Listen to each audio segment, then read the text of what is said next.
রাসূল সাল্লাল্লাহু আলাইহি ওয়াসাল্লাম তার সাহাবীদের সামনে কথা বলেছেন আর তার সাহাবীরা দাঁড়িয়ে থেকেছে, এমন কোনো নজির নাই। আল্লাহর রাসূল তার সাহাবীদের সামনে কথা বলেছেন আর তার সাহাবীরা পরস্পরে কথা বলেছে, মনোযোগ দিয়ে কথা শুনেনি, এরও কোনো নজির নাই। আজ হয়তো আল্লাহর রাসূল নেই, কিন্তু 1400 বছর পর আমি কিন্তু আল্লাহর রাসূলের মুখ দিয়ে 1400 বছর আগে যে কথা বের হয়েছিল তাই বলবো। এই জন্য ইমাম তিরমিজি রাহিমাহুল্লাহ বলতেছেন, মান কানা ফি বাইতিহি, যার বাড়িতে সুনানে তিরমিজি আছে, তিরমিজি নামক এই বইটি আছে, তার বাড়িতে যেন আল্লাহর রাসূল কথা বলতেছে। আল্লাহু আকবার।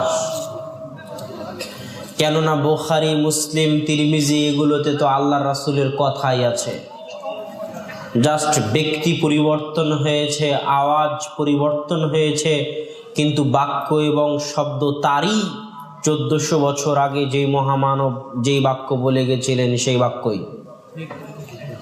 অতএব এই মজলিসের আদব সম্মান আপনাকে রক্ষা করতে হবে।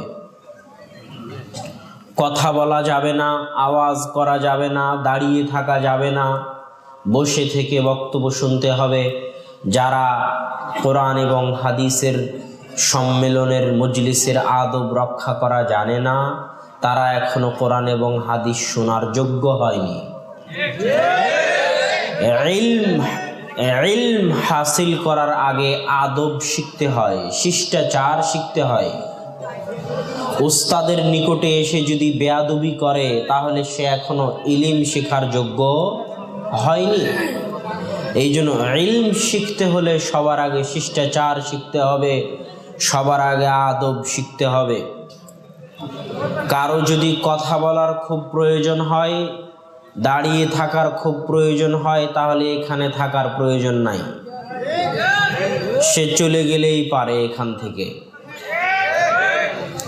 সম্মানিত উপস্থিতি, আজকে আপনাদের সামনে আমার বক্তব্যের সংক্ষিপ্ত বিষয়বস্তু একটি ইসলামী পরিবার, একটি আদর্শ পরিবার, একটি সুন্দর পরিবার, একটি মডেল পরিবার কিভাবে গঠন করা যায়, কিভাবে তৈরি করা যায়, তার উপর গুরুত্বপূর্ণ আলোচনা পেশ করার চেষ্টা করব ইনশাআল্লাহ। যেহেতু আপনাদের এই এলাকাগুলো আহলে হাদিস এলাকা বলে পরিচিত, তাই নয় কি? তো আহলে হাদিস এলাকাগুলোতে মোটামুটি শিরক বেদাত অন্য এলাকার চাইতে কম। আমরা লক্ষ্মীপুর যাই, ব্রাহ্মণবাড়িয়া যাই, নোয়াখালী যাই, সেগুলোতে আলোচনা করতে হয় বেশিরভাগ ক্ষেত্রে তাওহীদ ও শিরকের উপরে। কেননা ওই অঞ্চলগুলো কবর পূজা, মাজার পূজা, পীর মুরিদিতে ভর্তি।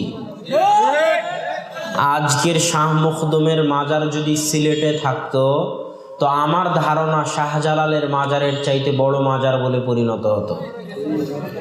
কিন্তু শাহ মখদুমের মাজার রাজশাহীতে হওয়াতে আর রাজশাহীতে শিরক বেদাতের অত প্রচলন না থাকাতে ব্যবসা তেমন চলে না, শাহজালালের মতো চলে না।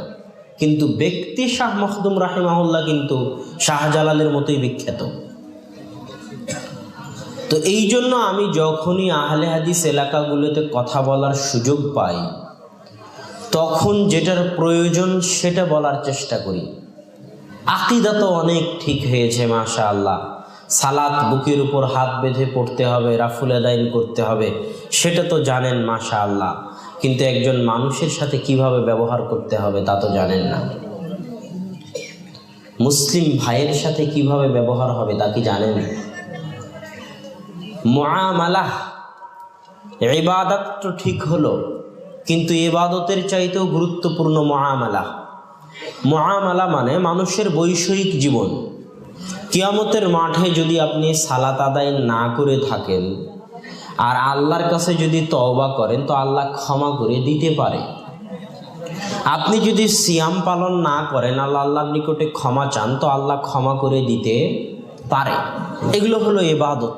আর মুআমালা, এই যে মা বোন বসে আছে, তিনি যে আর এক মা বোনের গীবত করতেছে, চায়ের স্টলে বসে আপনি যে আর একজনের উপর অপবাদ দিচ্ছেন, আপনার পরিবার যে আদর্শ পরিবার নয়, ছেলে মেয়ে সবাইকে নিয়ে বেহায়াপনা, বেলেল্লাপনা, অন ইসলামিক অপসংস্কৃতি, কুসংস্কৃতি, কৃষ্টি কালচারের মধ্যে জীবন যাপন করতেছেন, অন্য মানুষের সাথে অন্যায় ব্যবহার করতেছেন, অন্য মানুষকে কটাক্ষ করে কথা বলতেছেন রাত দিন, এই গুনাহের কি কোনো ক্ষমা আছে?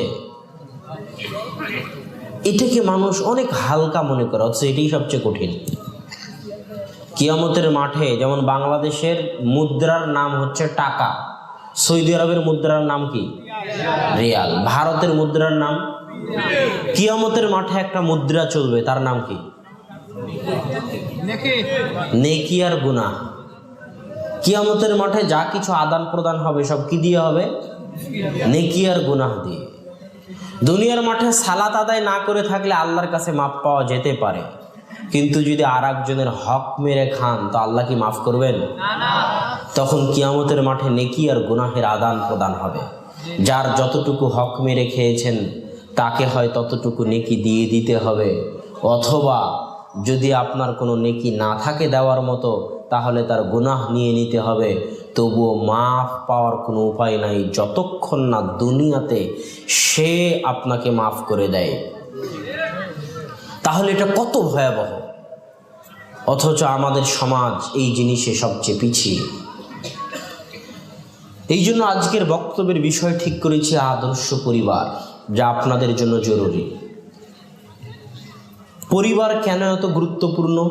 রাসূল সাল্লাল্লাহু আলাইহি ওয়াসাল্লাম বলছেন, লা ইয়াহিল্লু দামু মরিইন মুসলিমিন ইল্লা সালাসাহ।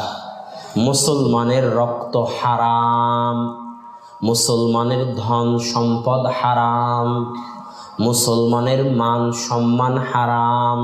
কেমন হারাম? কাহুরমাতি ইয়াউমিকুম হাদা, কাহুরমাতি বালাদিকুম হাদা, কাহুরমাতি শাহরিকুম হাদা।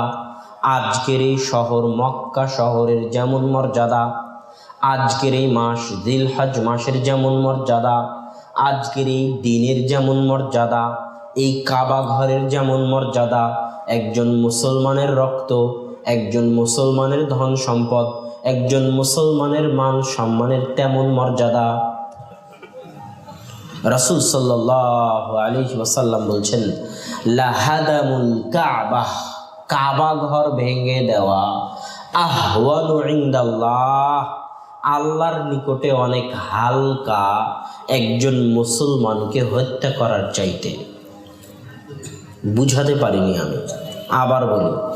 কল্পনা করেন আপনি নিজে হাতে কুড়াল নিয়ে কাবা ঘর ভাঙতেছেন, এটা আপনার নিকটে যত বড় গুনাহ, দুনিয়ার মানুষের নিকটে যত বড় গুনাহ, আল্লাহর নিকটে একজন মুসলমানকে হত্যা করা তার চাইতে বড় গুনাহ।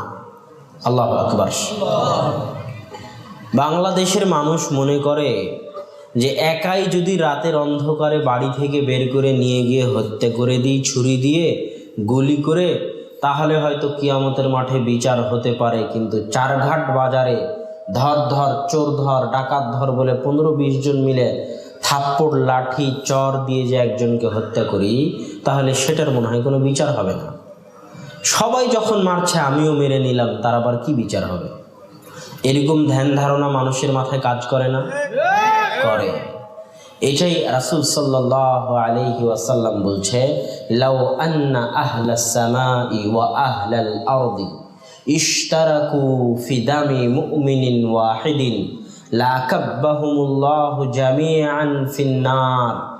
সারা পৃথিবীর সকল মানুষ, আদম থেকে নিয়ে কিয়ামত পর্যন্ত যত মানুষ পৃথিবীতে এসেছে, আছে, আসবে, তারা সবাই একত্রিত হয়ে, সারা পৃথিবীর সকল মানুষ একত্রিত হয়ে, আসমানের সকল ফেরেশতা একত্রিত হয়ে, সকল জিন একত্রিত হয়ে যদি একজন মুমিন মুসলমানকে হত্যা করে, তো আল্লাহ সুবহানাহু ওয়া তাআলা আদম থেকে নিয়ে কিয়ামত পর্যন্ত সকল মানুষ, সকল জিন, সকল ফেরেশতাকে একসাথে জাহান্নামে নিক্ষেপ করতে সরিষার সমপরিমাণ দ্বিধাবোধ করবেন না। আল্লাহু আকবার। এটা একজন মুসলমানের রক্তের মূল্য আল্লাহর নিকটে। যুবক, রাজনীতি করার নামে মুসলমানকে হত্যা করিও না। যে বিএনপি করে সেও মুসলমান, যে আওয়ামী লীগ করে সেও মুসলমান। অতএব রাজনীতির নামে নিজের মুসলিম ভাইয়ের গায়ে হাত উত্তোলন করে নিজের পরকালকে নষ্ট করিও না। অনেক ভয়াবহ গুনাহ। কিয়ামতের মাঠে নিহত ব্যক্তি হত্যাকারীর ঘাড় ধরে টেনে হেঁচড়ে আল্লাহ সুবহানাহু ওয়া তাআলার দরবারে নিয়ে যাবে। নিহত ব্যক্তি, যে নিহত হয়েছে, সে কিয়ামতের মাঠে হত্যাকারীর ঘাট ধরে টেনে ছিঁচড়ে আল্লাহ সুবহানাহু ওয়া তাআলার দরবারে নিয়ে যাবে। অনেক কঠিন, এর কোনো মাফ নেই। সালাত আদায় না করার মাফ হতে পারে, সিয়াম আদায়ের মাফ হতে পারে, কিন্তু মুসলমানের মান সম্মান নষ্ট করা, মুসলমানের ইজ্জত নষ্ট করা, মুসলমানের ধন সম্পদ নষ্ট করা, মুসলমানের রক্ত প্রবাহিত করার কোনো মাফ নেই। মুসলমানের মান সম্মান কিভাবে নষ্ট হয়? মুসলমানের মান সম্মান গীবত ও অপবাদের মাধ্যমে নষ্ট হয়।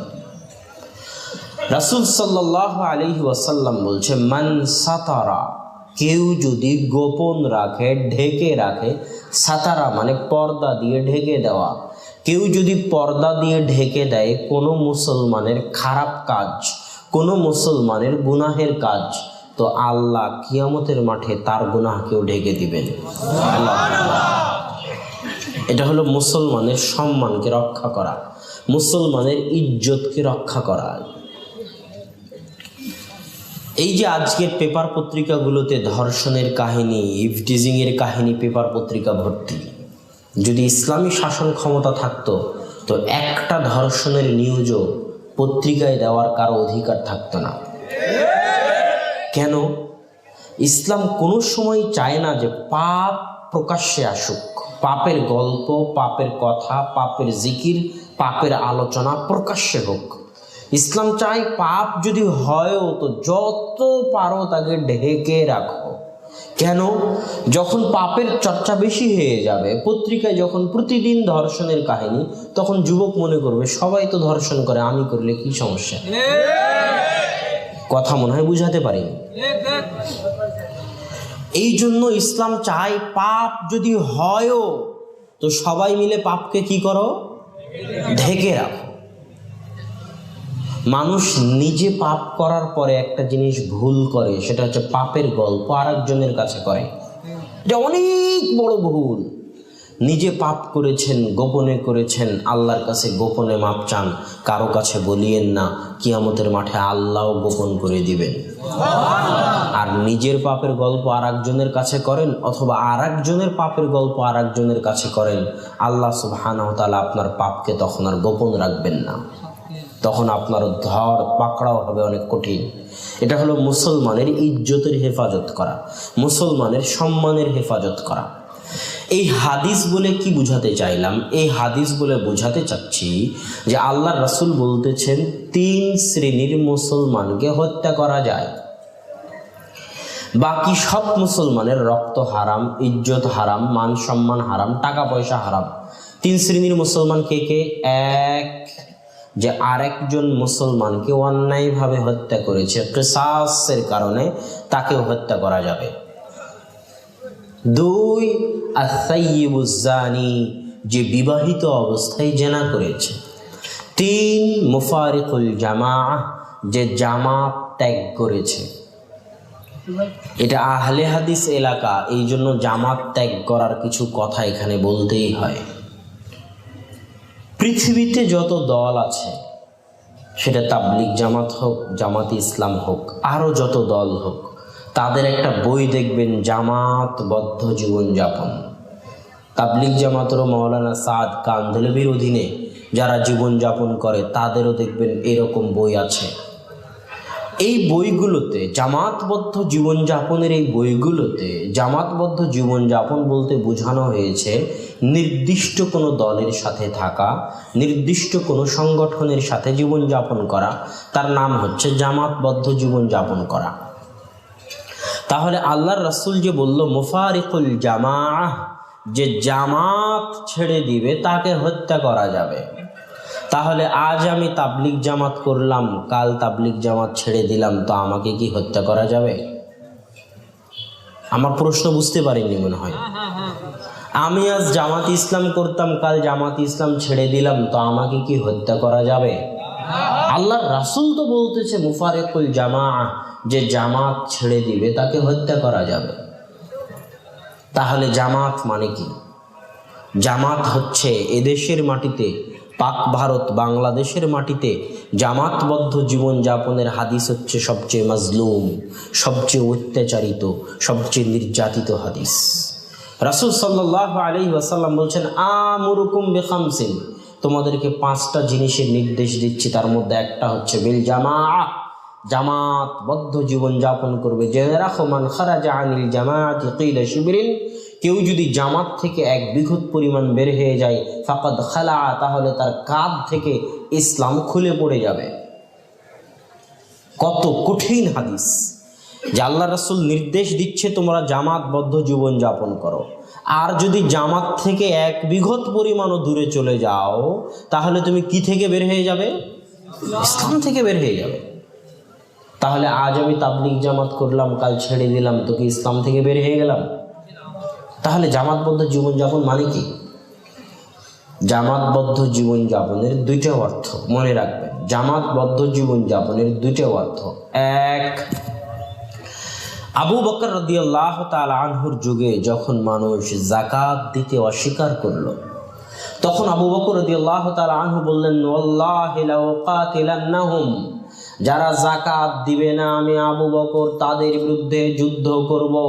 তখন ওমর রাদিয়াল্লাহু তাআলা আনহু বলছেন, কাইফা তুকাতিলুনাহুম, কিভাবে আপনি তাদের বিরুদ্ধে যুদ্ধ করবেন? কিভাবে আপনি তাদের বিরুদ্ধে যুদ্ধ করবেন যারা সাক্ষ্য দেয় আল্লাহ ব্যতীত কোনো মাবুদ নেই আর মুহাম্মদ সাল্লাল্লাহু আলাইহি ওয়াসাল্লাম আল্লাহর রাসূল? যারা এই সাক্ষ্য দেয় তারা তো মুসলমান, আর মুসলমানের রক্ত হারাম। আপনি মুসলমানদের বিরুদ্ধে কেমনে যুদ্ধ করবেন? তখন আবু বকর রাদিয়াল্লাহু তাআলা আনহু বলছেন, শোনো ওমর, ওয়াল্লাহি লাউ মানাউনি ক্বালান ইউদ্দুনাহু ইলা রাসূলিল্লাহ, শুনে রাখো ওমর, আল্লাহর রাসূলের যুগে যাকাত দিতে এসে কেউ যদি উট গরু ছাগল, যাকাত দিতে এসে উট গরু ছাগলের সাথে উট গরু ছাগলের যে দড়ি থাকতো ওই দড়িও যাকাত হিসেবে দিয়ে যায়, আর আমি আবু বকর আমার যুগে উট গরু ছাগল রেখে উট গরু ছাগলের গলার দড়িটা খুলে নিয়ে যেতে চাই, শোনো ওমর, যারা আল্লাহর রাসূলের যুগে গম ধান চাল খেজুর ওসর হিসেবে দিতে এসে গম ধান চাউলের বস্তাটাও রেখে গেছে, আর আমি আবু বকর আমার যুগে গম ধান চাল খেজুর দিতে এসে এইভাবে ঢেলে দিয়ে বস্তা নিয়ে চলে যেতে চাই, তো আমি আবু বকর ওই বস্তা ওই দড়ির জন্য যুদ্ধ চালিয়ে যাব, হয় মরবো না হয় মারবো। এটা হচ্ছে আবু বকর রাদিয়াল্লাহু তাআলা আনহুর উক্তি। এখন আপনাদের জন্য পরীক্ষা, যারা শ্রোতা, আপনারা তো আহলে হাদিস মানুষ, আপনাদের পরীক্ষা যে আবু বকর রাদিয়াল্লাহু তাআলা আনহু যে এই সমস্ত যাকাত অনাদায়কারীদের হত্যা করতে চাইলেন, আর ওমর রাদিয়াল্লাহু তাআলা আনহু যে বলছেন এরা মুসলমান, এরা কাফের হয়নি, এদের আপনি কেমনে হত্যা করবেন? তারপরেও কেন আবু বকর রাদিয়াল্লাহু তাআলা আনহু তাদের বিরুদ্ধে যুদ্ধ চালিয়ে যেতে চাইলেন? উত্তর কি? আল্লাহর রাসূলের হুকুম অমান্য করলেন। আর ওই যে সুন্দর পিছন থেকে যিনি বলেছেন জামাত ত্যাগ করা, মুফারিকুল জামাআহ, যে জামাত ছেড়ে দিবে তাকে হত্যা করা যাবে, ওরা জামাত ছেড়ে দিয়েছে। ইসলামী খেলাফতের খলিফার বৈধ নির্দেশ আপনি মানতে বাধ্য। ইসলামী খেলাফতের খলিফার প্রত্যেক জায়েজ নির্দেশ আপনি মানতে বাধ্য। যদি আপনি ইসলামী খেলাফতের খলিফার জায়েজ নির্দেশ না মেনে তার বিরুদ্ধে বিদ্রোহ করেন, তার বিরুদ্ধে বাগাওয়াত করেন, অস্ত্র উত্তোলন করেন, তাহলে আপনি জামাত থেকে বের হয়ে গেছেন, আপনি খারিজি। খারিজি মানে যে বের হয়ে যায়। কি থেকে বের হয়ে যায়? জামাত থেকে বের হয়ে যায়। তো যে খারিজি, যে জামাত থেকে বের হয়ে গেছে, সরকার চাইলে তাকে হত্যা করতে পারে। তার দলিল আল্লাহ রাসূলের এই হাদিস, যে জামাত থেকে বের হয়ে যাবে সে ইসলাম থেকে বের হয়ে যাবে, যে জামাত থেকে বের হয়ে যাবে তাকে হত্যা করা যাবে, তার দলিল এই হাদিস। এই জন্য ইসলামী খেলাফতের খলিফার মুসলিম রাষ্ট্রের বৈধ শাসকের যে কোনো জায়েজ নির্দেশ, নাজায়েজ নির্দেশ মানার প্রয়োজন নাই। যে কোনো জায়েজ নির্দেশ আমি আপনি মানতে বাধ্য। যদি না মেনে বিদ্রোহ করি, বাগাওয়াত করি, অস্ত্র উত্তোলন করি, তাহলে আমি খারিজি, জামাত থেকে বের হয়ে গেছি, আমার রক্ত হালাল, আমাকে হত্যা করা যাবে। জামাতের আরও একটা অর্থ বলবো, সেটা কিছুক্ষণ পরে আসবে বক্তব্যের মধ্যে, আমাদের আজকের আলোচ্য বিষয়ের মধ্যে আসবে। আমাদের আলোচ্য বিষয় হচ্ছে পরিবার এর গুরুত্ব। পরিবারের গুরুত্ব গিয়ে প্রথম যে হাদিস আমি পাঠ করেছি, সেই হাদিসে আল্লাহ রাসূল বলছে 3 শ্রেণীর মানুষকে হত্যা করা যাবে। যে আরেকজনকে অন্যায়ভাবে হত্যা করেছে তাকে হত্যা করা যাবে, যে জামাত ছেড়ে দিয়েছে তাকে হত্যা করা যাবে, আর 3 যে বিবাহিত অবস্থায় জেনা করেছে তাকে হত্যা করা যাবে। এখন কথা হচ্ছে ইসলামী শরীয়তে যাদের হত্যার বিধান আছে তাদেরকে কিভাবে হত্যা করতে হবে, এ কথা আল্লাহ রাসূল বলে যাননি। তবে ফোকাহাগণ, ওলামাগণ বলছেন যার হত্যার বিধান আছে তাকে এমনভাবে হত্যা করো যেন তার কষ্ট কম হয়, যেন তাড়াতাড়ি মারা যায়। কুরবানির সময় পশুকে এমনভাবে জবেহ করো ছুরি ধার দিয়ে যেন পশুর কষ্ট কম হয়, তাড়াতাড়ি মারা যায়। ঠিক মানুষদের মধ্যে যাদেরকে হত্যা করতে হবে বিচার সালিশে, ফাঁসি, শুলি, তরবারি, গুলির মাধ্যমে তাদেরকে নির্দয়ভাবে হত্যা করিও না। তাদেরকে এমনভাবে হত্যা করো যেন তাদের কষ্ট কম হয়, তাড়াতাড়ি মারা যায়।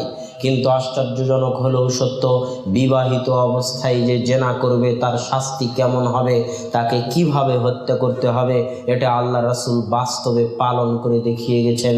হাজারো জনতার সামনে অর্ধবুক পর্যন্ত তাকে পুঁতি দিয়ে হাজারো জনতা চারিদিক থেকে ইট, পাটকেল, পাথর, ঢেল নিক্ষেপ করতে থাকবে। কোনো ইট গিয়ে তার চোখে লাগবে, চোখ ফেটে যাবে, চোখ নষ্ট হয়ে যাবে, বাপরে মারে করে চিৎকার করতে থাকবে। কোনো পাথর গিয়ে মাথায় লাগবে, মাথা ফেটে ঘেলু বেরিয়ে যাবে, বাপরে মারে করে চিৎকার করতে থাকবে।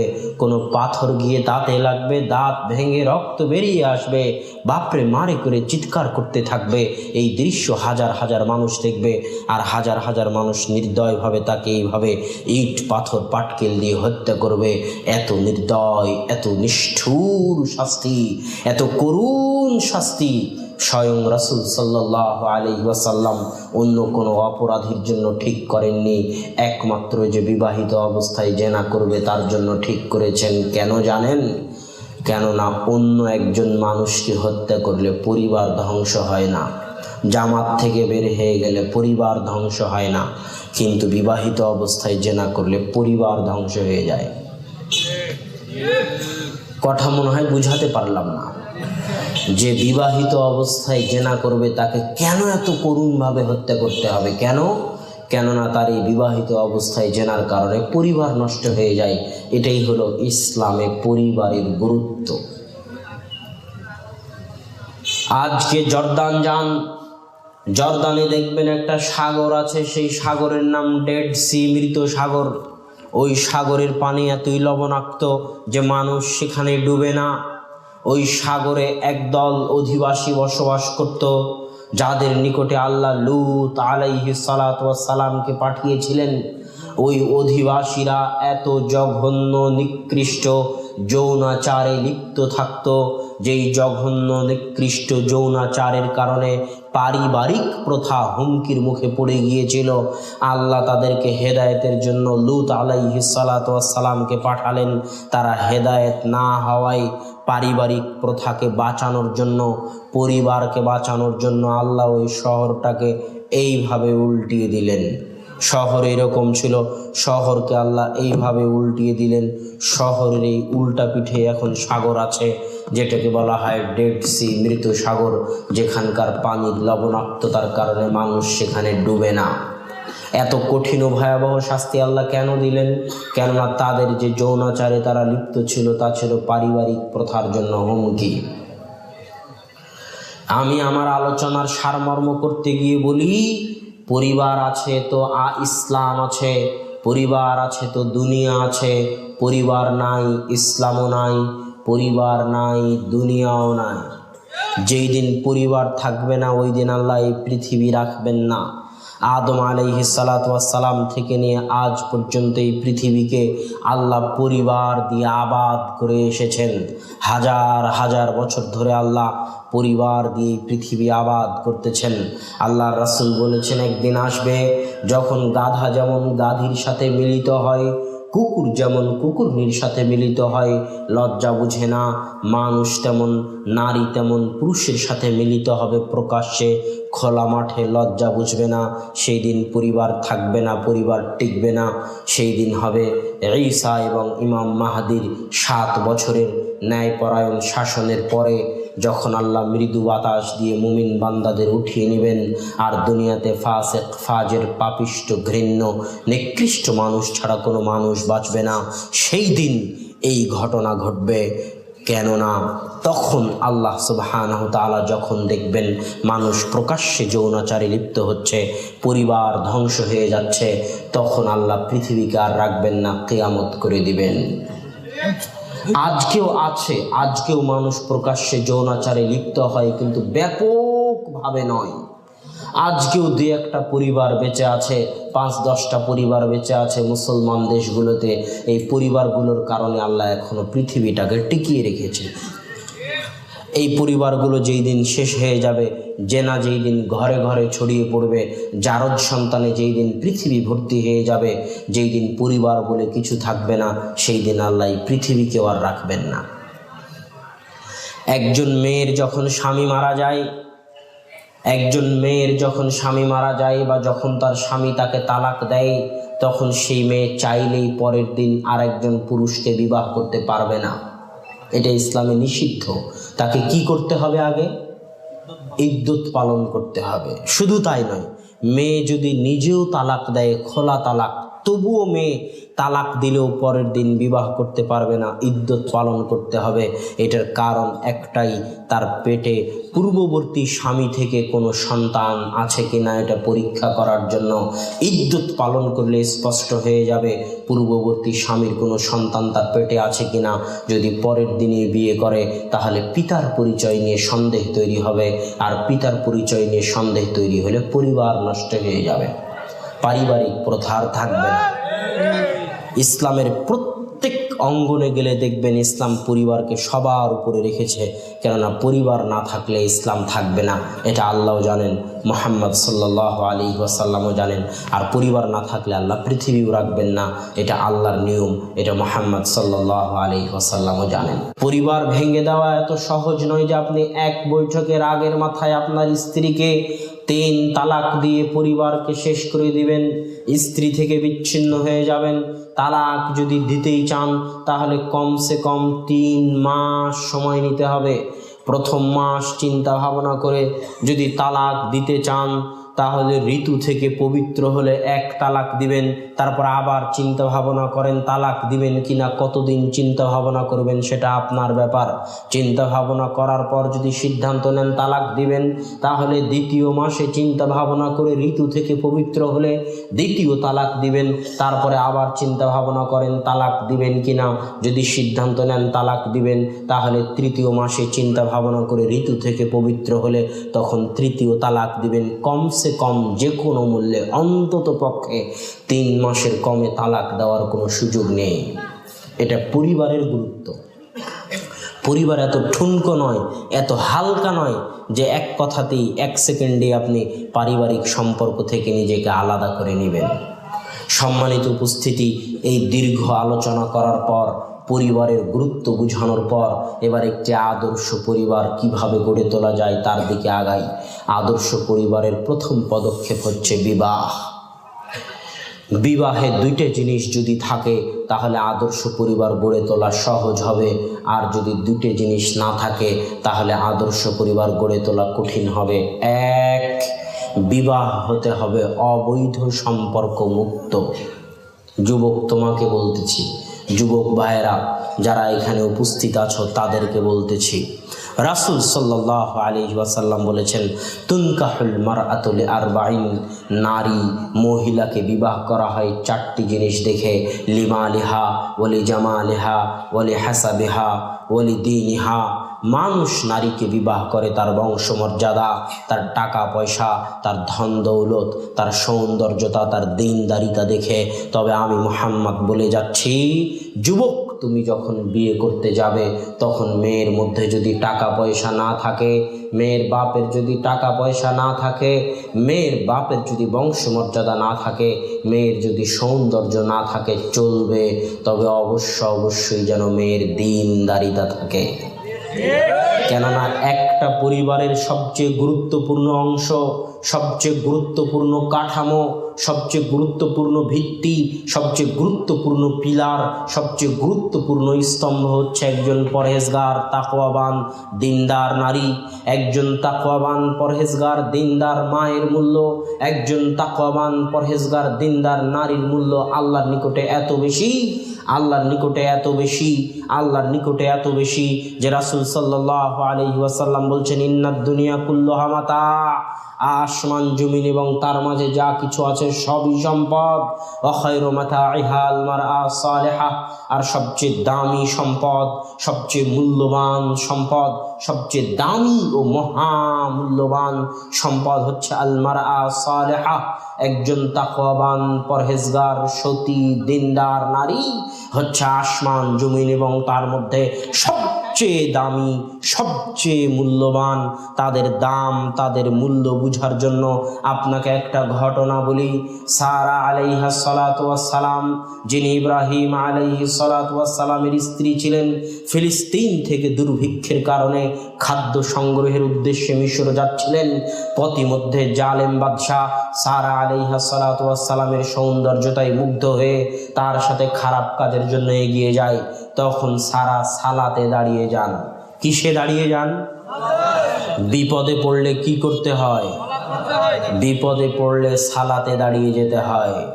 আপনি মুখে বলেন ঠিকই, আর বাস্তবে বিপদে পড়লে সবার আগে কমিশনার, মেম্বার, চেয়ারম্যান, কে পাড়ার সবচেয়ে বড় লোক আছে, পাড়ার সবচেয়ে কে দামি লোক আছে, কোথায় এসি, কোথায় ডিসি আছে, কোথায় কোর্ট কাছারি আছে, কোথায় টাকা পাওয়া যাবে, এটার পিছনে আপনি ছুটেন।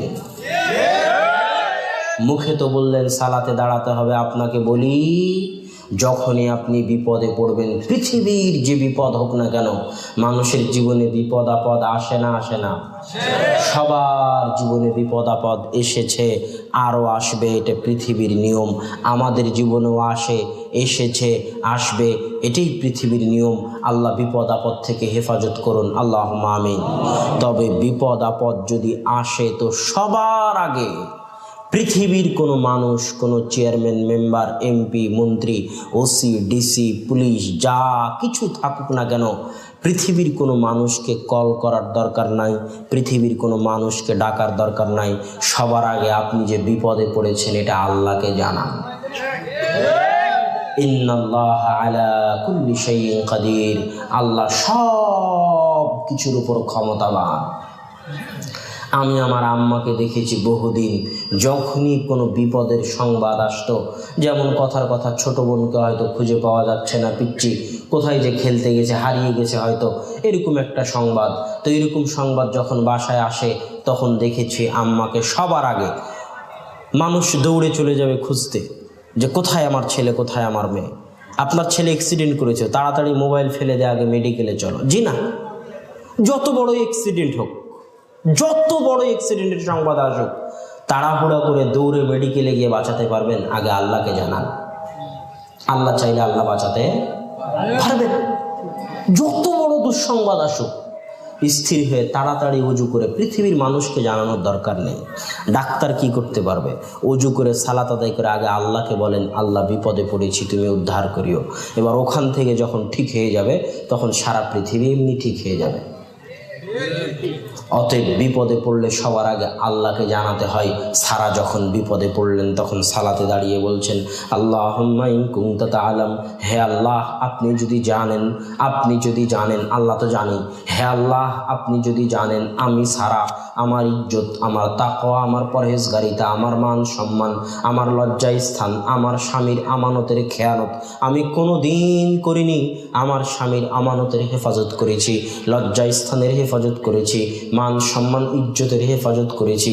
তাহলে আল্লাহ আজকে আমি বিপদে, আজকে তুমি আমার মান সম্মানের হেফাজত করো। সাথে সাথে কাফের জালেম বাদশার হাত অবশ হয়ে গেছে। আল্লাহু আকবার। এটা একজন পরহেজগার নারীর মূল্য আল্লাহর নিকটে। কল্পনা করেন এমনও নারী তো দুনিয়াতে থাকতে পারে, যদি থাকে।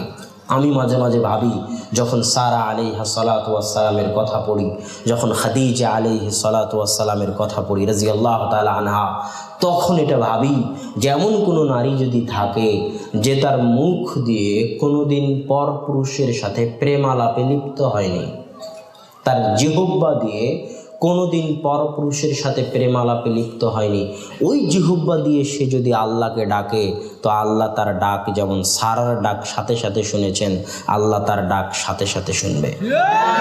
এটা একজন তাকওয়াবান পরহেজগার নারীর মূল্য আল্লাহ সুবহানাহু ওয়া তাআলার নিকটে। সম্মানিত উপস্থিতি, এই জন্য যুবককে বলতেছি, বিবাহ করার আগে দুইটা জিনিস, এক, অবৈধ সম্পর্ক মুক্ত হতে হবে। যুবক ছেলেপেলেরা আমাদের কাছে প্রশ্ন করে, মেসেঞ্জারে প্রশ্ন করে, হোয়াটসঅ্যাপে প্রশ্ন করে যে ভাই আমার প্রেমিকা অনেক পরহেজগার, 5 ওয়াক্ত সালাত আদায় করে, পর্দা করে, ফজরের সময় আমাকে ফোন দিয়ে ঘুম থেকে ডেকে দেয়। যুবক তুমি ধোঁকার মধ্যে আছো, তুমি যে কত বড় ধোঁকার মধ্যে আছো তোমাকে আমি আমার ক্লাসমেট বন্ধু, ক্যামেরুন নামে পৃথিবীতে একটা দেশ আছে দক্ষিণ আফ্রিকার, আফ্রিকান কান্ট্রিগুলোর মধ্যে একটা দেশ আছে ক্যামেরুন। সেই ক্যামেরুন দেশের একজন ছেলে নাম নানজুম, অনার্স শেষ করে আমাদের সাথে মাস্টার্সে চান্স পেয়েছে, ভালো মেধাবী ছাত্র। তো আমি তাকে একদিন জিজ্ঞেস করতেছি, তোমাদের এলাকায় তোমাদের দেশে মহাব্বাহ আর ইশকের প্রচলন কেমন? আরবিতে প্রেম প্রীতিকে, প্রেম ভালোবাসাকে আরবিতে মহাব্বাত আর ইশক বলা হয়। তো মহাব্বাত আর ইশকের প্রেম প্রচলন কেমন তোমাদের দেশে? তো সে খুব ক্ষিপ্ত হয়ে গেছে। আমি বললাম, লেশ তাগজাব, কেন তুমি রাগান্বিত হচ্ছ? আমি তো এমন কোনো কথা বলিনি যেটা রাগ করার। তো সে বলতেছে যে তুমি ইসলামের অপমান করেছো। বললাম আস্তাগফিরুল্লাহ, নাউযু বিল্লাহ, আমি আল্লাহর নিকটে পরিত্রাণ চাই, আমি কেন ইসলামের অপমান করব? এটা তো হতেই পারে না, অসম্ভব। তখন বলতেছে যে তুমি কি জানো না যে ইসলামের পরিভাষায়, ইসলামের দৃষ্টিতে, ইসলামের সংজ্ঞায়, ইসলামের দৃষ্টিতে, ইসলামের সংজ্ঞায়, ইসলামের পরিভাষায় বিবাহের বাইরে যত সম্পর্ক আছে, বিবাহিত অবস্থায় হোক, অবিবাহিত অবস্থায় হোক, বিবাহ বহির্ভূত, বিবাহের বাইরে যত সম্পর্ক আছে, সব সম্পর্কের নাম ইসলামের দৃষ্টিতে জেনা। কথা মনে হয় বুঝাতে পারি? তো যেই সম্পর্কের নাম ইসলামে জেনা, তুমি কোন সাহসে সেই সম্পর্ককে প্রেম ভালোবাসা বলো? তখন তো আমি চমকে গেলাম যে কথা তো ঠিক। এবং আমি আপনাদেরকেও নসিহাত করব, যে যুবক তার প্রেমিকাকে বিবাহ করতে চাই তাকেও নসিহাত করব যে তুমি এটা বলো যে আমি যার সাথে প্রেম করি এটা মিথ্যা কথা, এটা বললে ইসলামের অপমান হবে। তুমি বলো আমি যার সাথে জেনা করি তাকে বিবাহ করতে চাই। আল্লাহ কোরআনে বলে দিয়েছে, আল্লাহ সুবহানাহু ওয়া তাআলা কোরআনে বলে দিয়েছে, আল খাবিসুনা লিল খাবিসাত আত-তাইয়িবুনা লিত-তাইয়িবাত, যারা জেনাকারী তারা জেনাকারিনীদের জন্য, যারা পবিত্র তারা পবিত্রদের জন্য। আল্লাহ বলে দিয়েছে তুমি বিবাহ করার আগে এটা বলো আমি যার সাথে জেনা করি তাকে বিবাহ করতে চাই, সেটা তোমার ব্যাপার।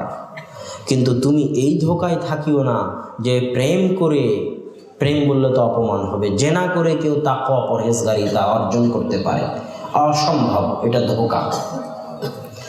আর একটা কথা তোমাকে বলে রাখি যুবক, যেই মেয়ে বিবাহের পূর্বে পর পুরুষের সাথে, সেটা তুমি হও না কেন, যেই মেয়ে বিবাহের পূর্বে পর পুরুষের সাথে অবৈধ সম্পর্কে লিপ্ত হওয়া শিখে গেছে, সে বিবাহ করার পরেও এই অভ্যাস থেকে বের হতে পারবে না। ইল্লা মান রাহিমা রব্বি, তবে আল্লাহ যদি কোনো মেয়ের উপর দয়া করে তওবা করে ফিরে আসে সেটা আলাদা কথা। কিন্তু স্বাভাবিক গতিতে যে মেয়ে তোমার সাথে প্রেম করতেছে, যাকে তুমি বিয়ে করতে চাচ্ছ, তার এই প্রেম করার অভ্যাস বিয়ের পরেও থেকে যাবে। অতএব বিবাহ হতে হবে অবৈধ সম্পর্ক মুক্ত, তাহলে বিবাহে আল্লাহর পক্ষ থেকে রহমত এবং বরকতের দরজা উন্মুক্ত হয়ে যাবে। 2, বিবাহ হতে হবে যাবতীয় অপসংস্কৃতি, যাবতীয় বেহায়াপনা, যাবতীয় অনুষ্ঠান যেগুলো হিন্দুয়ানি সংস্কৃতি থেকে এসেছে, এই সমস্ত অপসংস্কৃতি থেকে মুক্ত, এই সমস্ত বেহায়াপনা বেলেল্লাপনা থেকে মুক্ত। যুবক, তোমাকে বলছি, 31st নাইট তোমার বাপের পৈতৃক সম্পত্তি হতে পারে, কিন্তু বিবাহ তোমার বাপের পৈতৃক সম্পত্তি না। 31st নাইট তোমার সম্পত্তি তুমি কিভাবে পালন করবা তোমার ব্যাপার। 31st নাইটে যদি গান বাজাও একটা গুনাহ হবে। আর ঈদুল ফিতর, ঈদুল আজহা তোমার পৈতৃক সম্পত্তি নয়, আল্লাহর দেওয়া দিন। স্পষ্টভাবে হাদিসে আল্লাহ রাসূল বলেছে, কদ আবদালাকুমুল্লাহু বিহিমা খায়রাম মিনহুমা, আল্লাহ তোমাদেরকে দিলেন দুইটা দিন, ঈদুল আজহা, ঈদুল ফিতর। মানে ঈদুল আজহা, ঈদুল ফিতর তোমার বাপের পৈতৃক সম্পত্তি নয়। তুমি যদি ঈদুল ফিতর, ঈদুল আজহার দিন গান বাজাও, তাহলে দুটো গুনাহ হবে। 1, গান বাজানোর গুনাহ। 2, আল্লাহর দেওয়া দিনকে অপমান করার গুনাহ। ঠিক বিবাহ তোমার বাপের পৈতৃক সম্পত্তি নয়, বিবাহ আল্লাহর রাসূলের সুন্নাত। বিবাহের দিনে যদি গান বাজাও, বেহায়াপনা বেলেল্লাপনা করো, তাহলে বিবাহের দিনে যদি তুমি গান বাজনা বাজাও, তাহলে দুইটা গুনাহ হবে। 1, গান বাজানোর গুনাহ। 2, বিবাহের মতো আল্লাহ রাসূলের সুন্নাতকে অপমান করার গুনাহ। কথা বুঝাতে পারিনি? বিবাহ আপনাদের সম্পত্তি নয়, এটা আমি বুঝাতে চাচ্ছি। যারা বিবাহ করেছেন, যারা বিবাহ করবেন, গান অন্য দিনে বাজান, অন্য দিনে বাজালে একটা গুনাহ হবে। আর যদি বিয়ের দিন গান বাজান, তো কয়টা গুনাহ হবে? 2টা গুনাহ হবে। 1, বিয়ে যে আল্লাহ রাসূলের সুন্নাত, এটাকে যে আপনি অপমান করতেছেন। বিয়ে তো আপনার জিনিস নয়, বিয়ে তো আপনার বাপের নয়, আপনারও নয়। বিয়ে তো আল্লাহর রাসূলের রেখে যাওয়া সুন্নাত।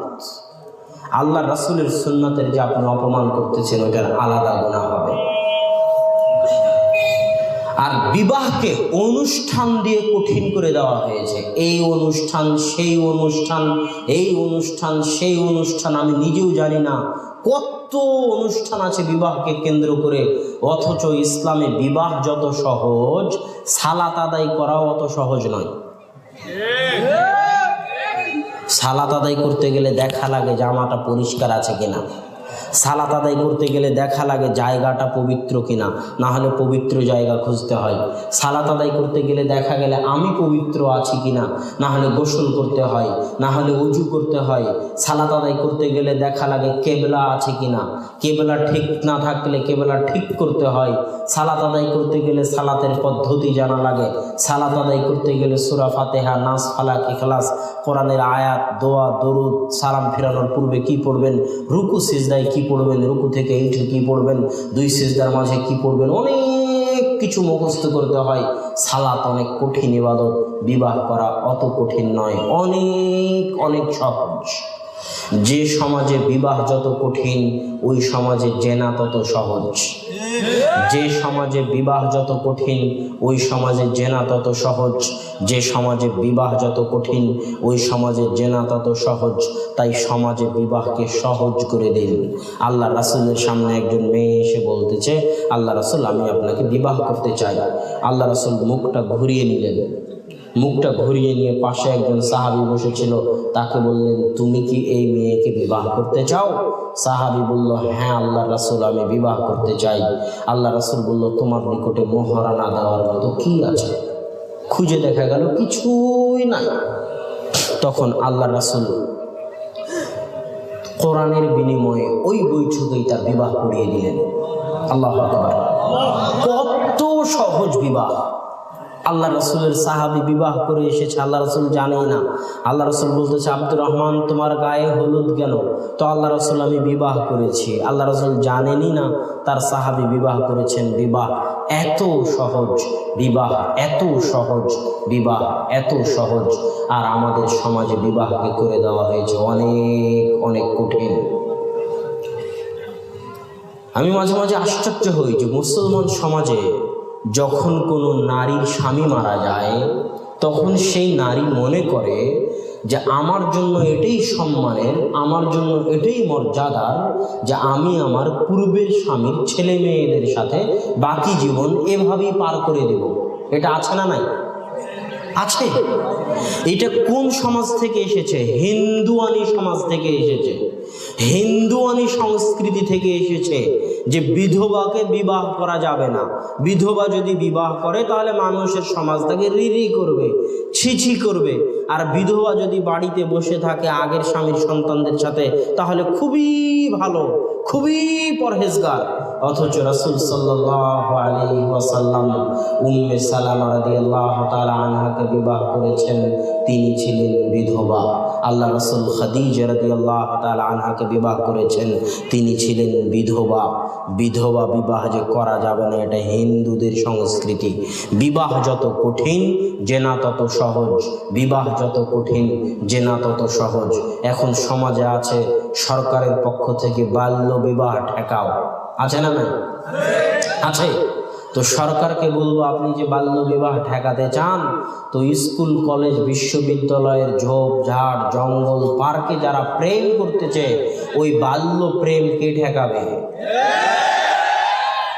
বাল্য প্রেম যদি আপনি ঠেকাতে না পারেন তাহলে বাল্য বিবাহ কোন সাহসে ঠেকাতে আসেন? যে সমাজে বিবাহ যত কঠিন ওই সমাজে জেনা তত সহজ। একটা জিনিস মনে রাখবেন, বিবাহ যখন কঠিন হয়ে যায়, বিবাহ যখন কঠিন হয়ে যায়, ক্যারিয়ার করো, পড়াশোনা করো, চাকরি করো, মেয়েও ক্যারিয়ারের নেশায় পাগল, ছেলেও ক্যারিয়ারের নেশায় পাগল, পরিবারের পক্ষ থেকে চাপ। 35 বছর হয়ে গেছে, 40 বছর হয়ে গেছে, মেয়ের বয়স ছেলের বয়স, এখনো বিবাহ করেনি। এই যে দীর্ঘ সময়, এই সময়ের একটা লাভ আছে ব্যবসায়ীদের। কাদের বলেন তো? ব্যবসায়ীদের। কি কি ব্যবসা? 1, পর্নোগ্রাফির ব্যবসা, 2, মুভির ব্যবসা, অবৈধ নাটক নাটিকার ব্যবসা। কেন এগুলো সব ব্যবসায়ে, নাটক বলেন, নাটিকা বলেন, মুভি বলেন, সিনেমা বলেন, সিরিয়াল বলেন, পর্নোগ্রাফি বলেন, সবগুলোতে বিবাহ বহির্ভূত অবৈধ সম্পর্কের উস্কানি দেওয়া হয়। তো যখন বিবাহ দেরিতে করবে তখন সে মুভি দেখে কাটাবে, সিনেমা দেখে সময় কাটাবে, নাটিকা দেখে সময় কাটাবে, পর্নোগ্রাফি দেখে সময় কাটাবে, আর তাদের ব্যবসা চলবে। আর যখন বিবাহ সহজ হয়ে যাবে তখন এগুলোর ব্যবসায় ধস নামবে, এগুলো ব্যবসা চলবে না। এই জন্য তারা বিবাহকে বাধা দিতে চায়, বিবাহকে কঠিন করে দিতে চায়। অথচ রাসূল সাল্লাল্লাহু আলাইহি ওয়াসাল্লামের যুগে বিবাহ ছিল সহজ। বিবাহ যেমন মানুষের ব্যক্তিগত ব্যাপার, তেমনি সন্তান সন্ততি নেওয়াও মানুষের ব্যক্তিগত ব্যাপার, তাই নয় কি? অবশ্যই। এই কথা বলে আমি যেটা বোঝাতে চাচ্ছি, বিবাহে যদি 2টে জিনিস থাকে, 1, বিবাহ যদি অবৈধ সম্পর্ক থেকে পবিত্র থাকে, 2, বিবাহে যদি যাবতীয় অপসংস্কৃতি, বেহায়াপনা, বেলিল্লাপনা, যাবতীয় অনুষ্ঠানের নামে যাবতীয় নগ্নতা থেকে পবিত্র থাকে, তাহলে এই বিবাহে আল্লাহর পক্ষ থেকে রহমত ও বরকত অবতীর্ণ হবে ইনশাআল্লাহ। একটা জিনিস মনে রাখবেন, বিবাহ এবং সন্তান রহমত বরকতের দরজা উন্মুক্ত হওয়ার রাস্তা। বিবাহ এবং সন্তান রহমত বরকতের দরজা উন্মুক্ত হওয়ার মাধ্যম। কিভাবে? কিভাবে, আমাকে যদি জিজ্ঞেস করেন যে আব্দুল্লাহ ভাই কিভাবে বিবাহ এবং সন্তান রহমত বরকত উন্মুক্ত হওয়ার রাস্তা, জি আমি আপনাকে উত্তর দিচ্ছি। আল্লাহ সুবহানাহু ওয়া তাআলা কোরআনে বলছেন, লা তাকতুলু আওলাদাকুম খাশিয়াতা ইমলাক, দুনিয়ার মানুষ তোমাদের সন্তানদেরকে দারিদ্রতার ভয়ে হত্যা করিও না। আছে না নাই যারা বলে সন্তান নিব না? ছেলে হোক মেয়ে হোক, দুটি সন্তানই যথেষ্ট, একটি হলে আরো ভালো। এদের সংখ্যা কি কম না আছে? আছে, হাজারো আছে, শত আছে। তাদের উদ্দেশ্যে আমি একটি কথাই বলতে চাই যে এই সন্তান নিব না এই বাক্যটা এত কঠিন, এত ভয়াবহ, যেটাকে আটলান্টিক সাগরে ফেলে দিলে আটলান্টিক সাগরের পানি কালো হয়ে যাবে। এত ওজন এই কথা। কেন এত ওজন? আরে তুই সন্তান নেওয়ার কে? আল্লাহ যদি সন্তান না দেয়,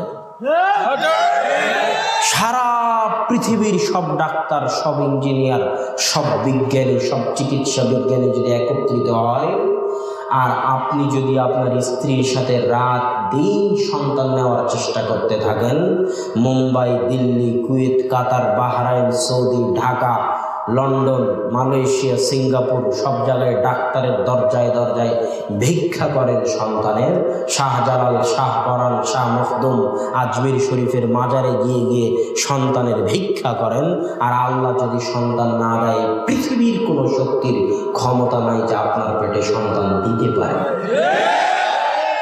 তাহলে তুই সন্তান নেওয়ারই মালিক হোসনি, তো এই কথা বলিস কেমনে যে সন্তান নিব না?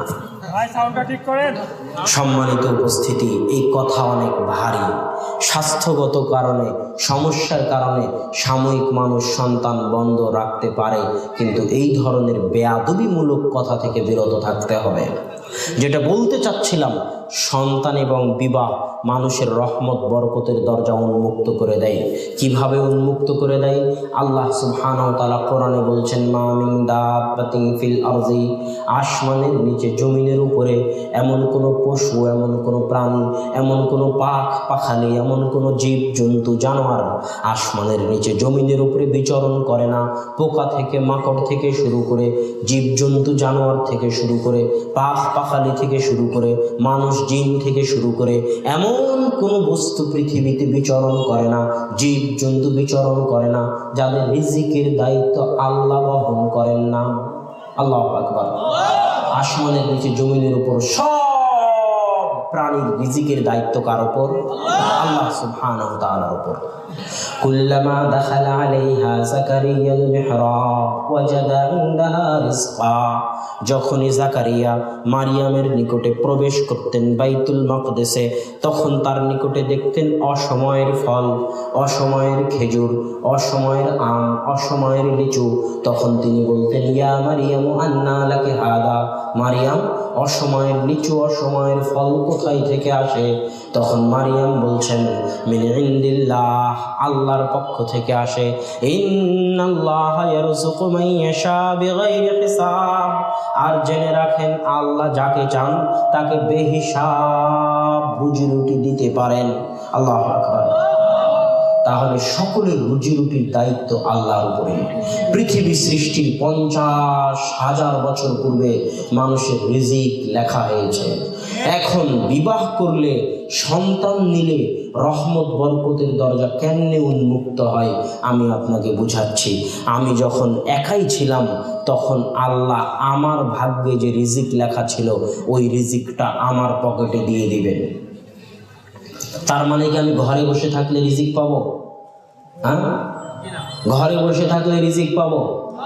আল্লাহ যেখানে বলছেন রিজিকের দায়িত্ব আমার উপর, ওই আল্লাহই বলতেছেন, ফাইদা কুদিয়াতিস সালাত ফান্তাশিরু ফিল আরদি ওয়াবতাগু মিন ফাদলিল্লাহ, যখন সালাত শেষ হয়ে যায় তখন তোমরা আল্লাহর পৃথিবীতে ছড়িয়ে পড়ো আল্লাহর রহমত অনুসন্ধান করার জন্য।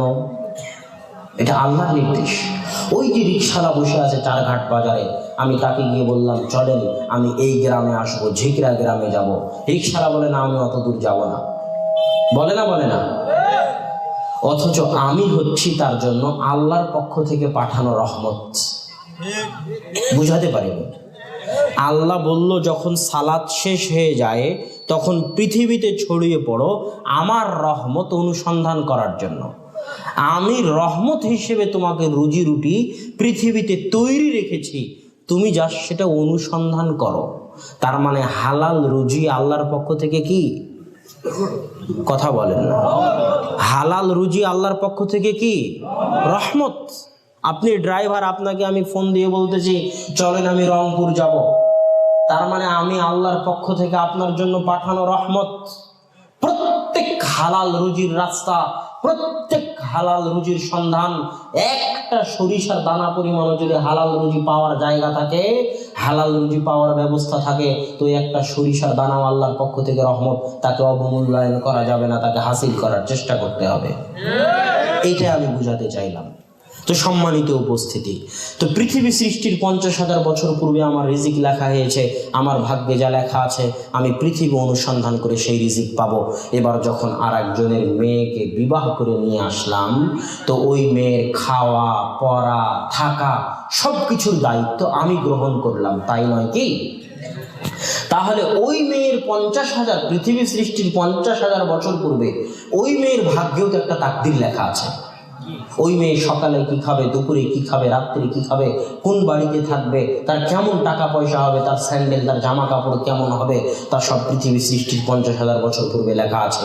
এখন ওই মেয়ের ভাগ্যে যদি লেখা থাকে দুপুরবেলা গোস্ত দিয়ে ভাত খাওয়া, তো ওই গোস্ত দিয়ে ভাত খাওয়ার টাকা আল্লাহ আমার মাধ্যম দিয়ে দিবে। আল্লাহু আকবার। তাহলে আমার কি বরকতের দরজা উন্মুক্ত হবে না বন্ধ হবে? উন্মুক্ত হবে। যখন একটা সন্তান আসবে, ওই সন্তানও একটা তাকদীর নিয়ে আসবে। ওই সন্তানের ভাগ্যে যা যা লেখা আছে, যতদিন আমি তাকে বিবাহ দিয়ে আলাদা না করে দিয়েছি, যতদিন আমি তাকে বিবাহ দিয়ে আলাদা না করে দিয়েছি, ততদিন ওই সন্তানের ভাগ্যে যা যা রিজিক আছে তা আল্লাহ আমার মাধ্যম দিয়ে পাঠাবে। আরেকটু স্পষ্ট করি, মানুষ ধনী নিজের তাকদীরের বলে খুব কম হয়। মানুষ ধনী নিজের তাকদীরের বলে খুব কম হয়। হতে পারে দু একজন যারা নিজের তাকদীরের কারণে ধনী হয়ে যায়, কিন্তু সাধারণত মানুষ ধনী হয় যখন 15-20 জনের তাকদীর এক জায়গায় জমা লাগে। কথা বোঝাতে পারলাম না মনে হয়? ছেলের তাকদীর, মায়ের তাকদীর, বউয়ের তাকদীর, আপনার তাকদীর, সবার তাকদীর জমা হয়ে এক পরিবার, সবার রিজিকের দায়িত্ব আপনি বহন করেন, আমি বহন করি। তাহলে আমার মায়ের তাকদীর, আমার বউয়ের তাকদীর, আমার ছেলের তাকদীর, আমার বাপের তাকদীর, সবার তাকদীর এক জায়গায় জমা হয়ে গেছে, সবার রিজিক এক জায়গায় জমা হয়ে গেছে, সবার রিজিক আল্লাহ আমার হাত দিয়ে পাঠাবে। তো আমার টাকা বাড়বে না কমবে? বাড়বে। আপনি যত এতিমের দায়িত্ব পালন করবেন, যত দুস্থ, দরিদ্র, গরিব, সাহায্য সহযোগিতা, বিধবা, মহিলা, নারী, পুরুষ, যত মানুষের রিজিকের দায়িত্ব পালন করবেন, যত মানুষের তাকদীর আপনার সাথে জমা হবে, আপনার টাকা তত বাড়তে থাকবে। সম্মানিত উপস্থিতি, এইটা দিয়ে বলতে চাচ্ছিলাম, বিবাহ এবং সন্তানের মাধ্যমে মানুষের রহমত বরকতের দরজা উন্মুক্ত হয়। তবে শর্ত হচ্ছে বিবাহ যেন পবিত্র হয়, বিবাহ যেন বেহায়াপনা অপসংস্কৃতি থেকে মুক্ত হয়। আল্লাহ তুমি উপস্থিত যুবকদেরকে যাবতীয় অবৈধ সম্পর্ক থেকে মুক্ত হয়ে পরহেজগার তাকওয়াবান নারীকে রাসূল সাল্লাল্লাহু আলাইহি ওয়াসাল্লামের সুন্নতি পদ্ধতিতে বিবাহ করার তৌফিক দান করো, আল্লাহুম্মা আমিন। এবার তারপরের কাজ কি? বিবাহ করলেন, বিবাহ করে বউকে বাসর ঘরে নিয়ে গেলেন। রাসূল সাল্লাল্লাহু আলাইহি ওয়াসাল্লাম বলতেছে, বউয়ের কপালে হাত রেখে দোয়া করো, আল্লাহুম্মা ইন্নী আসআলুকা খায়রাহা ওয়া খায়রা মা জাবালতা ফিহা ওয়া আউযু বিকা মিন শাররিহা ওয়া শাররি মা জাবালতা ফিহা। হে আল্লাহ, আমার এই স্ত্রীর মধ্যে আপনি যে কল্যাণ রেখেছেন সেই কল্যাণ চাই, এই স্ত্রীর মধ্যে যে অকল্যাণ রেখেছেন সে অকল্যাণ থেকে পরিত্রাণ চাই। তারপরে যখন দোয়া করা শেষ হয়ে গেল, তখন 2 রাকাত সালাত আদায় করো। স্বামী স্ত্রী মিলে 2 রাকাত সালাত আদায় করে আল্লাহর নিকটে দোয়া করো। একটা লক্ষ্য উদ্দেশ্য নিয়ে সংসার শুরু করো। একজন মানুষের ব্যক্তিগত জীবনের যখন লক্ষ্য উদ্দেশ্য থাকে না, তখন যেমন ওই ব্যক্তিগত জীবনের কোনো মূল্য থাকে না, ঠিক তেমন একটা পরিবার, স্বামী স্ত্রীর যখন লক্ষ্য উদ্দেশ্য থাকে না, ওই পরিবারেরও কোনো মূল্য থাকে না। লক্ষ্য উদ্দেশ্য হতে হবে দুটো। যুবক মনে রাখো, একটা সংসার, একটা পরিবার, একটা বিবাহের লক্ষ্য উদ্দেশ্য হতে হবে দুইটা। এক, সৎ প্রজন্ম জাতিকে উপহার দিবা, সৎ সন্তান জাতিকে উপহার দিবা। ওই ছোট্ট ছোট্ট বাচ্চা যারা বসে আছে, এরাই 15-20 বছর পর বাংলাদেশ আবাদ করবে। তারা যদি সৎ হয়, তারা যদি আদর্শবান হয়, পৃথিবী সৎ হয়ে যাবে, পৃথিবী আদর্শবান হয়ে যাবে। 1 নম্বর লক্ষ্য সৎ প্রজন্ম উপহার দেওয়া, আদর্শবান প্রজন্ম উপহার দেওয়া। 2, এই সৎ প্রজন্মকে সাথে করে নিয়ে, সৎ সন্তানদেরকে সাথে করে নিয়ে একসাথে জান্নাতে প্রবেশ করা। কু আনফুসাকুম ওয়া আহলিকুম নারা, নিজে জাহান্নামের আগুন থেকে বাঁচো, পরিবার পরিজনকে জাহান্নামের আগুন থেকে বাঁচাও। নিজে জান্নাতে যাও, পরিবারকে নিয়ে জান্নাতে যাও। এটা হলো একটা পরিবারের সবচেয়ে বড় লক্ষ্য উদ্দেশ্য। স্বামী স্ত্রী যখন দাঁড়িয়ে সালাত আদায় করে আল্লাহর নিকটে দোয়া করবে, তখন এই দোয়াই চাইবে যে আল্লাহ সৎ সন্তান দিও, পরিবার নিয়ে জান্নাতে যাওয়ার তৌফিক দিও, তার নাম বিবাহ। আর যেই যুবকের নিকটে এই বিবাহ খেল তামাশা, হাসি আনন্দের বস্তু, গান বাজনার বস্তু, সে আর কি জানবে? সে তো এটা নিয়ে হাসিতে ব্যস্ত, আনন্দে ব্যস্ত, অথচ সে জানে না যখন সে তার স্ত্রীর সাথে সহবাসে যাবে তখনও আল্লাহ এবং আল্লাহ রাসূল দোয়া শিখিয়ে দিয়েছেন, বিসমিল্লাহি আল্লাহুম্মা জান্নিবনা শাইতান ওয়া জান্নিবিশ শাইতানা মা রাযাকতানা। হে আল্লাহ, আজকে আমাদের এই সহবাস থেকে আপনি শয়তানকে দূরে রাখুন, আর এর মাধ্যমে যে সন্তান দিবেন ওই সন্তানকেও শয়তান থেকে দূরে রাখুন। আল্লাহু আকবার। আপনার নিকটে যেটা হাসি তামাশার বস্তু, ওটা আল্লাহর নিকটে দুনিয়াতে সন্তান আনার মাধ্যম। ওই সন্তানই পৃথিবী আবাদ করবে, এই জন্য ওখানেও আল্লাহ দোয়া শিখিয়ে দিয়েছে। এইভাবেই আল্লাহ পৃথিবী আবাদ করে আসতেছে। সন্তান যখন মায়ের পেটে 10 মাস 10 দিন থাকবে, এই 10 মাস 10 দিন মায়ের ঋতু বন্ধ থাকে। নারীর মাধ্যমে, যে নারী জন্ম হওয়ার পর কেটে ফেলা হয়, ওই নারীর মাধ্যমে সন্তানের রিজিকের ব্যবস্থা আল্লাহ করেন। 10 মাস 10 দিন সন্তানের রিজিকের ব্যবস্থা কে করে? আল্লাহ করে। মায়ের ঋতু বন্ধ করে দিয়ে, নারীর সাথে সংযোগ করে দিয়ে 10 মাস 10 দিন মায়ের পেটে আল্লাহ ওই শিশুকে লালন পালন করেন, খাওয়ান পরান, তার রিজিকের ব্যবস্থা করেন। এই 10 মাস 10 দিন মা যদি পরকীয়ায় লিপ্ত থাকে, এই 10 মাস 10 দিন যদি মা টিভি সিরিয়ালের সামনে বসে থাকে, উপস্থিত মা ও বোন যারা মজলিসে আছে তাদেরকে লক্ষ্য করে বলতেছি, এই 10 মাস 10 দিন যদি গান বাজনায় ব্যস্ত থাকে, পরকীয়ায় লিপ্ত থাকে, গীবত পরনিন্দা তহমত অপবাদ ঝগড়া ঝাঁটিতে ব্যস্ত থাকে, সালাত আদায় না করে, কোরআন তেলাওয়াত না করে, তাহলে মায়ের প্রত্যেক কুকর্ম, প্রত্যেক গুনাহ, প্রত্যেক পাপের প্রভাব পেটে থাকা নিষ্পাপ শিশুর উপর পড়বে। অতএব হে মা, অতএব হে বোন, নিজের জন্য না হলেও ওই নিষ্পাপ সন্তানকে আপনার পাপ থেকে দূরে রাখার জন্য 10 মাস 10 দিন পাপ থেকে বিরত থাকুন। এটা আপনাকে করতে হবে সন্তানের জন্য। উপস্থিত মা এবং বন্ধুদেরকে বলতেছি, সন্তান যখন পৃথিবীতে চলে আসে, তখন সন্তান আসার পর রাসূল সাল্লাল্লাহু আলাইহি ওয়াসাল্লাম হিনা ওয়ালাদাতহু ফাতেমা, যখন হাসানকে ফাতেমা জন্ম দিল, তখন তার কানে আজান দিলেন। পৃথিবীতে আসার পর সর্বপ্রথম বাক্য হতে হবে আজান। 2, আবু মুসা আশআরী রাদিয়াল্লাহু তাআলা আনহু থেকে বর্ণিত, তিনি বলেন, যখন আমার একটি সন্তান হলো, আতাইতু বিহিন নবিয়্যা সাল্লাল্লাহু আলাইহি ওয়াসাল্লাম, আমি আমার সন্তানকে নিয়ে আল্লাহ রাসূলের নিকটে আসলাম। আল্লাহ রাসূল দাআ লাহু বিল বারাকাহ, বরকতের দোয়া করে দিলেন। ওয়া সাম্মা লাহু ইব্রাহিম, আল্লাহ রাসূল তার নাম রাখলেন ইব্রাহিম। ওয়া হান্নাকাহু বিতামারাতিন, আল্লাহ রাসূল একটা খেজুর উঠালেন, খেজুর উঠিয়ে নিজের মুখে চিবিয়ে খেজুরটাকে নরম করে আল্লাহ রাসূলের পবিত্র মুখের লালা মিশ্রিত ওই খেজুর আমার ছোট বাচ্চার মুখে দিয়ে দিলেন, যাতে দুনিয়াতে আসার পর আমার ছোট বাচ্চা একজন তাকওয়াবান পরহেজগার মানুষের সংস্পর্শ পায়। আল্লাহু আকবার।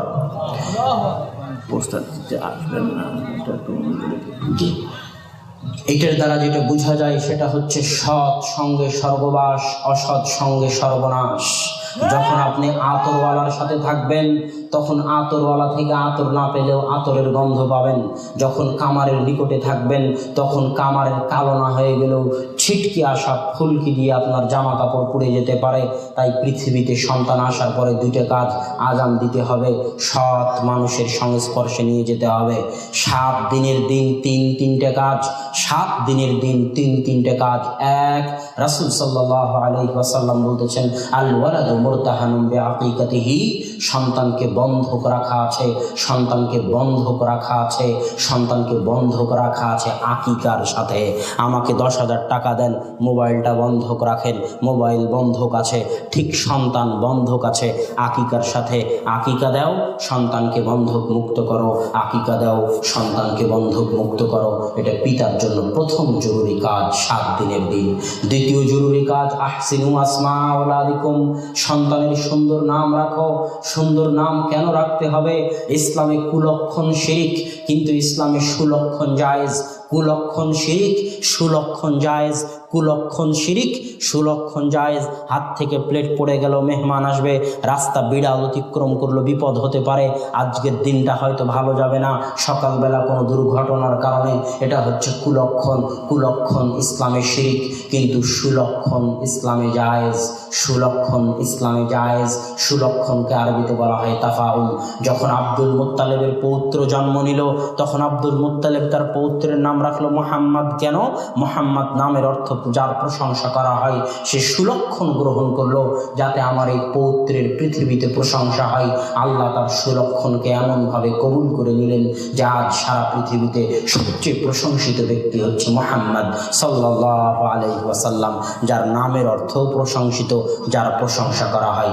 সাঈদ ইবনুল মুসাইয়িব বিখ্যাত তাবেঈ, আবু হুরায়রা রাদিয়াল্লাহু তাআলা আনহুর ছাত্র, আবু হুরায়রা রাদিয়াল্লাহু তাআলা আনহুর ছাত্র, বিখ্যাত তাবেঈ, হাদিস গ্রন্থগুলোতে তার নামে ভর্তি হয়ে আছে। তিনি বলতেছেন, আমার দাদা হাসান যখন আল্লাহ রাসূলের দরবারে আসলো ইসলাম গ্রহণ করতে, আল্লাহ রাসূল বললেন তোমার নাম পাল্টিয়ে দাও। হাসান মানে চিন্তা, হাসান মানে দুঃখ, হাসান মানে কষ্ট, তোমার নাম পাল্টিয়ে দিয়ে নাম রাখো সাহাল। সাহাল মানে সহজ, সাহাল মানে সরল, সাহাল মানে ভালো, সাহাল মানে মঙ্গল, সাহাল মানে কল্যাণ, সাহাল মানে সহজ, সাহাল মানে সরল। তখন আমার দাদা বললেন, আমার বাপ দাদা আমার নাম রেখেছে হাসান, আমি নাম পরিবর্তন করব না। সাঈদ ইবনুল মুসাইয়িব বলতেছেন, এই নাম পরিবর্তন করার কারণে এখন পর্যন্ত আমাদের পরিবারে দুঃখ কষ্ট থেকে গেছে। আল্লাহু আকবার। নামের প্রভাব মানুষের উপরে পড়ে, অতএব সুন্দর নাম রাখুন, তার প্রভাব আপনার সন্তানের উপর পড়বে। এটা দ্বারা সুলক্ষণ গ্রহণ করুন। আল্লাহ আপনার এই সুলক্ষণ কবুল করলে আপনার সন্তানও হয়তো ভালো হবে। আর নাম যদি শান্টু পিন্টু লিটন, আর মুসলমান সমাজে আবার ওই জঘন্য বেহায়া বেলিল্লাপনা যে নায়কগুলো আছে, নায়িকাগুলো আছে, তাদের নামেও নাম রাখে, নাউজুবিল্লাহ। যারা এই সমস্ত নায়িকাদের নামে নিজ মেয়ের নাম রাখে, তার মেয়ে যদি এরকম লুচ্চে না হয় তো কে হবে? নামের প্রভাব তো পড়বেই, যেটা আমি দলিল দিয়ে বুঝিয়ে দিলাম। অতএব নাম রাখতে হবে সুন্দর, যেন সেখান থেকে সুলক্ষণ নেওয়া যায়, সন্তান যাতে ভালো হয়। আর তিন নাম্বার কাজ, 7 দিনের দিন 3 নাম্বার কাজ, ইহলিকি শা'রা রাসিহ, তুমি তোমার ছোট বাচ্চার এই 7 দিনে যত চুল মাথায় গজিয়েছে এই চুলকে কামিয়ে গ্রামে ওজন করো। গ্রামে ওজন করে যত গ্রাম হয় তত গ্রাম স্বর্ণ রৌপ্য আল্লাহর রাস্তায় দান করে দাও। আল্লাহ সুবহানাহু ওয়া তাআলার রাস্তায় দান করলে বিপদ দূর হয়ে যায়। আল্লাহর রাস্তায় দান করলে কি হয় বলেন তো? বিপদ দূর হয়। দলিল, আব্দুল্লাহ ভাই এই কথা আপনি কেমনে বললেন? দলিল দিয়ে যান যে দান করলে বিপদ দূর হয়। 1 নাম্বার দলিল, রাসূল সাল্লাল্লাহু আলাইহি ওয়াসাল্লাম বলতেছে, প্রত্যেক দিন আসমান থেকে 2 জন ফেরেশতা পৃথিবীতে নামে। একজন বলে, আল্লাহ যে যত টাকা দান করলো তার তত টাকা বাড়িয়ে দাও। আল্লাহ যে যত টাকা দান করলো তার তত টাকা বাড়িয়ে দাও। আর আরেকজন বলে, আল্লাহুম্মা আতি মুমসিকান তালাফা, আল্লাহ যে যত টাকা দান করলো না তার তত টাকা ধ্বংস করে দাও। আল্লাহ যে যত টাকা দান করলো না তার তত টাকা ধ্বংস করে দাও। মানে যদি দান না করেন তাহলে বিপদ আসবে। কথা মনে হয় বুঝাতে পারিনি। আরও একটা দলিল দিই সহজ করার জন্য। মানত করা বুঝেন? মানত করা বুঝেন তো? বিপদে পড়লে মানুষ বলে, আল্লাহ এই বিপদ থেকে যদি বাঁচাও তাহলে 1000 টাকা মাদ্রাসায় দান করব, এর নাম মানত করা। তো রাসূল সাল্লাল্লাহু আলাইহি ওয়াসাল্লাম বলতেছে যে আল্লাহ কৃপণের টাকা মানতের মাধ্যমে বের করে নেয়। এটা হলো পৃথিবী পরিচালনায় আল্লাহর নীতি, যে দান করবে না, যে কৃপণ আল্লাহর রাস্তায় দান করতে চায় না, করবে না, আল্লাহ বিপদ আপদ কেস কোর্ট কাচারি অ্যাক্সিডেন্ট দিয়ে সিস্টেমে টাকা বের করে নেবে। এটা পৃথিবী পরিচালনায় আল্লাহর নীতি। এই জন্য বিপদ থেকে যদি বাঁচতে চান তাহলে আগে ভাগে কি করুন? দান করুন। ওই যে বিপদ থেকে বাঁচার আজকের বক্তব্যে আপনাকে দুটো বুদ্ধি শিখিয়ে দিয়ে গেলাম। আপনার জীবনে বিপদ আসবে, মা বোন বসে আছে, সংসারে বিপদ আসবে, যখনই যে কোনো বিপদ আসুক সবার আগে সালাতে দাঁড়িয়ে যাবেন, সালাত শেষ করে পকেটে যা টাকা আছে তা আল্লাহর রাস্তায় দান করে দিবেন। ইনশাআল্লাহ যে বিপদেই থাকেন না কেন, বিপদে পড়ে যদি আল্লাহকে ডাকেন আর আল্লাহর রাস্তায় দান করে দেন, যে বিপদেই থাকেন না কেন ইনশাআল্লাহ ইনশাআল্লাহ ইনশাআল্লাহ আল্লাহ সেই বিপদ দূর করে দিবেন। আল্লাহু আকবার। সম্মানিত উপস্থিতি, 7 দিনের দিন 3টে কাজ শেষ হয়ে গেল। 2.5 বছর যাবৎ এই সন্তান মায়ের বুকের দুধ পান করবে। মায়ের বুকের দুধে যে অ্যান্টিবায়োটিক আছে, পৃথিবীর কোনো ওষুধ, পৃথিবীর কোনো ডাক্তার কোনো ওষুধে সে অ্যান্টিবায়োটিক দিতে পারবে না, কোনো দিন পারেওনি, ভবিষ্যতেও পারবে না। এটা আল্লাহ ব্যবস্থা করে রেখেছে মায়ের বুকের দুধে সন্তানের জন্য বেঁচে থাকার অ্যান্টিবায়োটিক মাধ্যম। এই 2.5 বছর মা যা কিছু করবে, সন্তানের আশেপাশে যা কিছু ঘটবে, তার সরাসরি প্রভাব সন্তানের উপর পড়বে। আমাদেরকে বাংলা বলা কেউ কোনো দিন শিখায়নি। মা বাংলা বলতো, বাপ বাংলা বলতো, আশেপাশের মানুষ বাংলা বলতো, তাই আমরা নিজেই আস্তে আস্তে বাংলা বলা শিখে নিয়েছি। তো যেমন নিজে নিজে বাংলা বলা শিখে নিয়েছি, তেমনি আশেপাশে যা কিছু ঘটবে আমরা সেগুলোও শিখে ফেলি। যেমন 2.5 বছরের কোনো একটা বাচ্চাকে যদি কান্নাকাটি করে আর মা যদি গান বাজিয়ে তার কান্না থামায়, তো ওই সন্তান যদি ভবিষ্যতে বাটপার না হয় তো কে হবে? সম্মানিত উপস্থিতি, আমি যদি বুঝাতে না পারি তাহলে আমি ব্যর্থ। আশেপাশে যা কিছু ঘটবে তার প্রভাব ওই সন্তানের উপর পড়বে। অতএব সাবধান। এবার আসি 3, 4, 5 বছর থেকে নিয়ে 7, 8, 9, 10 বছর পর্যন্ত।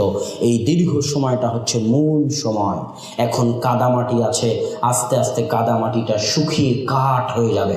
10 বছরের মধ্যে কাদামাটি নরম অন্তর, কাদামাটি নরম কাদা আস্তে আস্তে 10 বছর যাবৎ শুকিয়ে কাঠ হয়ে যাবে। এই 10 বছরে এই হৃদয়ে যা কিছু বসবে তা স্থায়ীভাবে থেকে যাবে। এই জন্য এই 10 বছর সবচেয়ে দামি। এই 10 বছরে কি কি কাজ করতে হবে সন্তানকে আদর্শ করে গড়ে তোলার জন্য, তার 4-5টা লিস্ট আমার কাছে আছে। তবে সেই লিস্টে যাওয়ার আগে একটা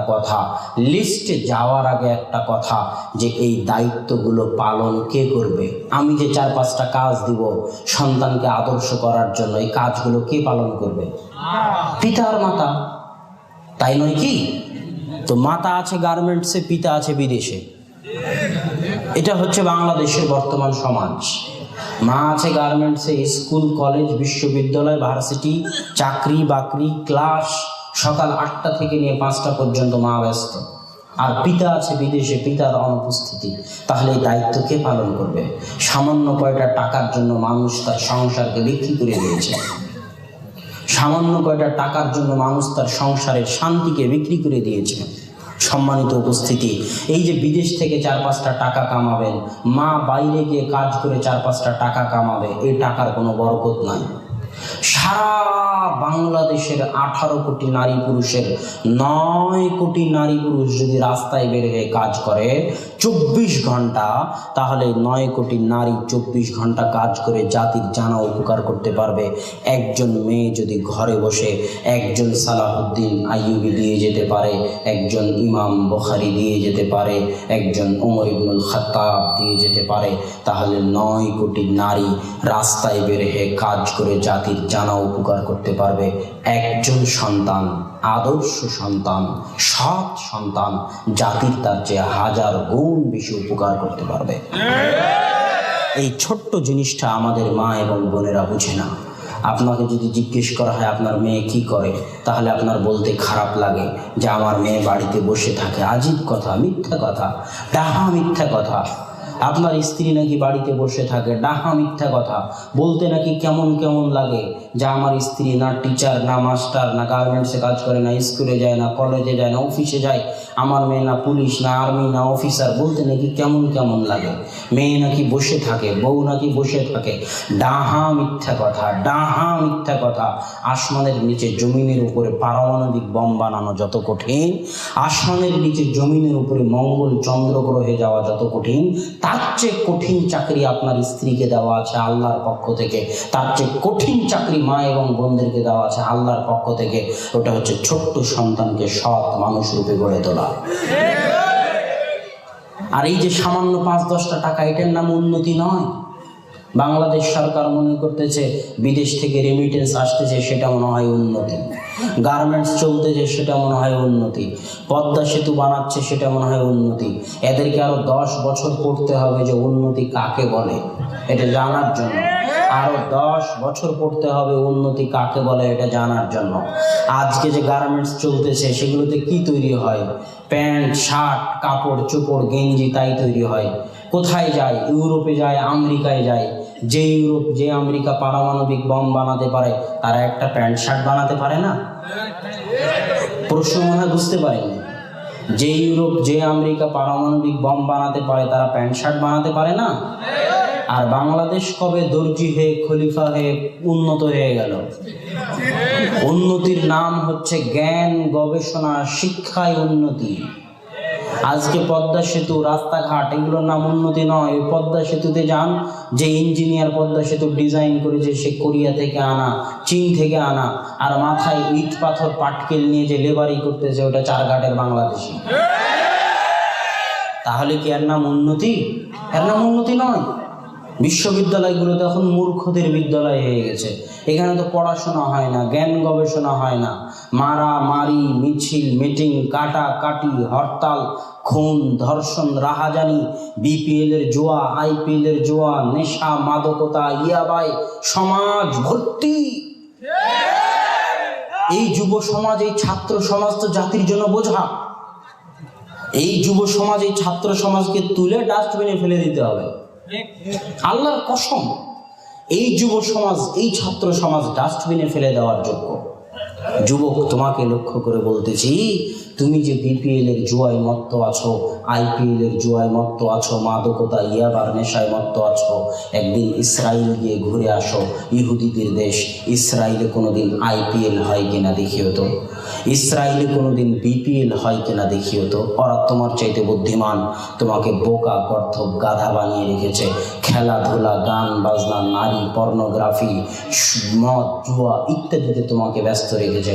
আর তারা জ্ঞান, গবেষণা, উন্নতি, শিক্ষায় সবার উপরে চলে গেছে। অতএব যুবক, তোমাকে বুঝতে হবে উন্নতি কাকে বলে। সম্মানিত উপস্থিতি, অতএব এই সামান্য টাকার জন্য, সামান্য ধন সম্পদের জন্য সন্তানকে অবমূল্যায়ন করবেন না। সন্তানকে মূল্যায়ন করা শিখুন, পরিবারকে মূল্যায়ন করা শিখুন। জন্ম দিতে পারলে পিতা হওয়া যায় না, জন্ম দিতে পারলে মা হওয়া যায় না। পাগলিও বাচ্চা জন্ম দিতে পারে। পিতা হতে হলে, মাতা হতে হলে দায়িত্ব পালন করা শিখতে হবে।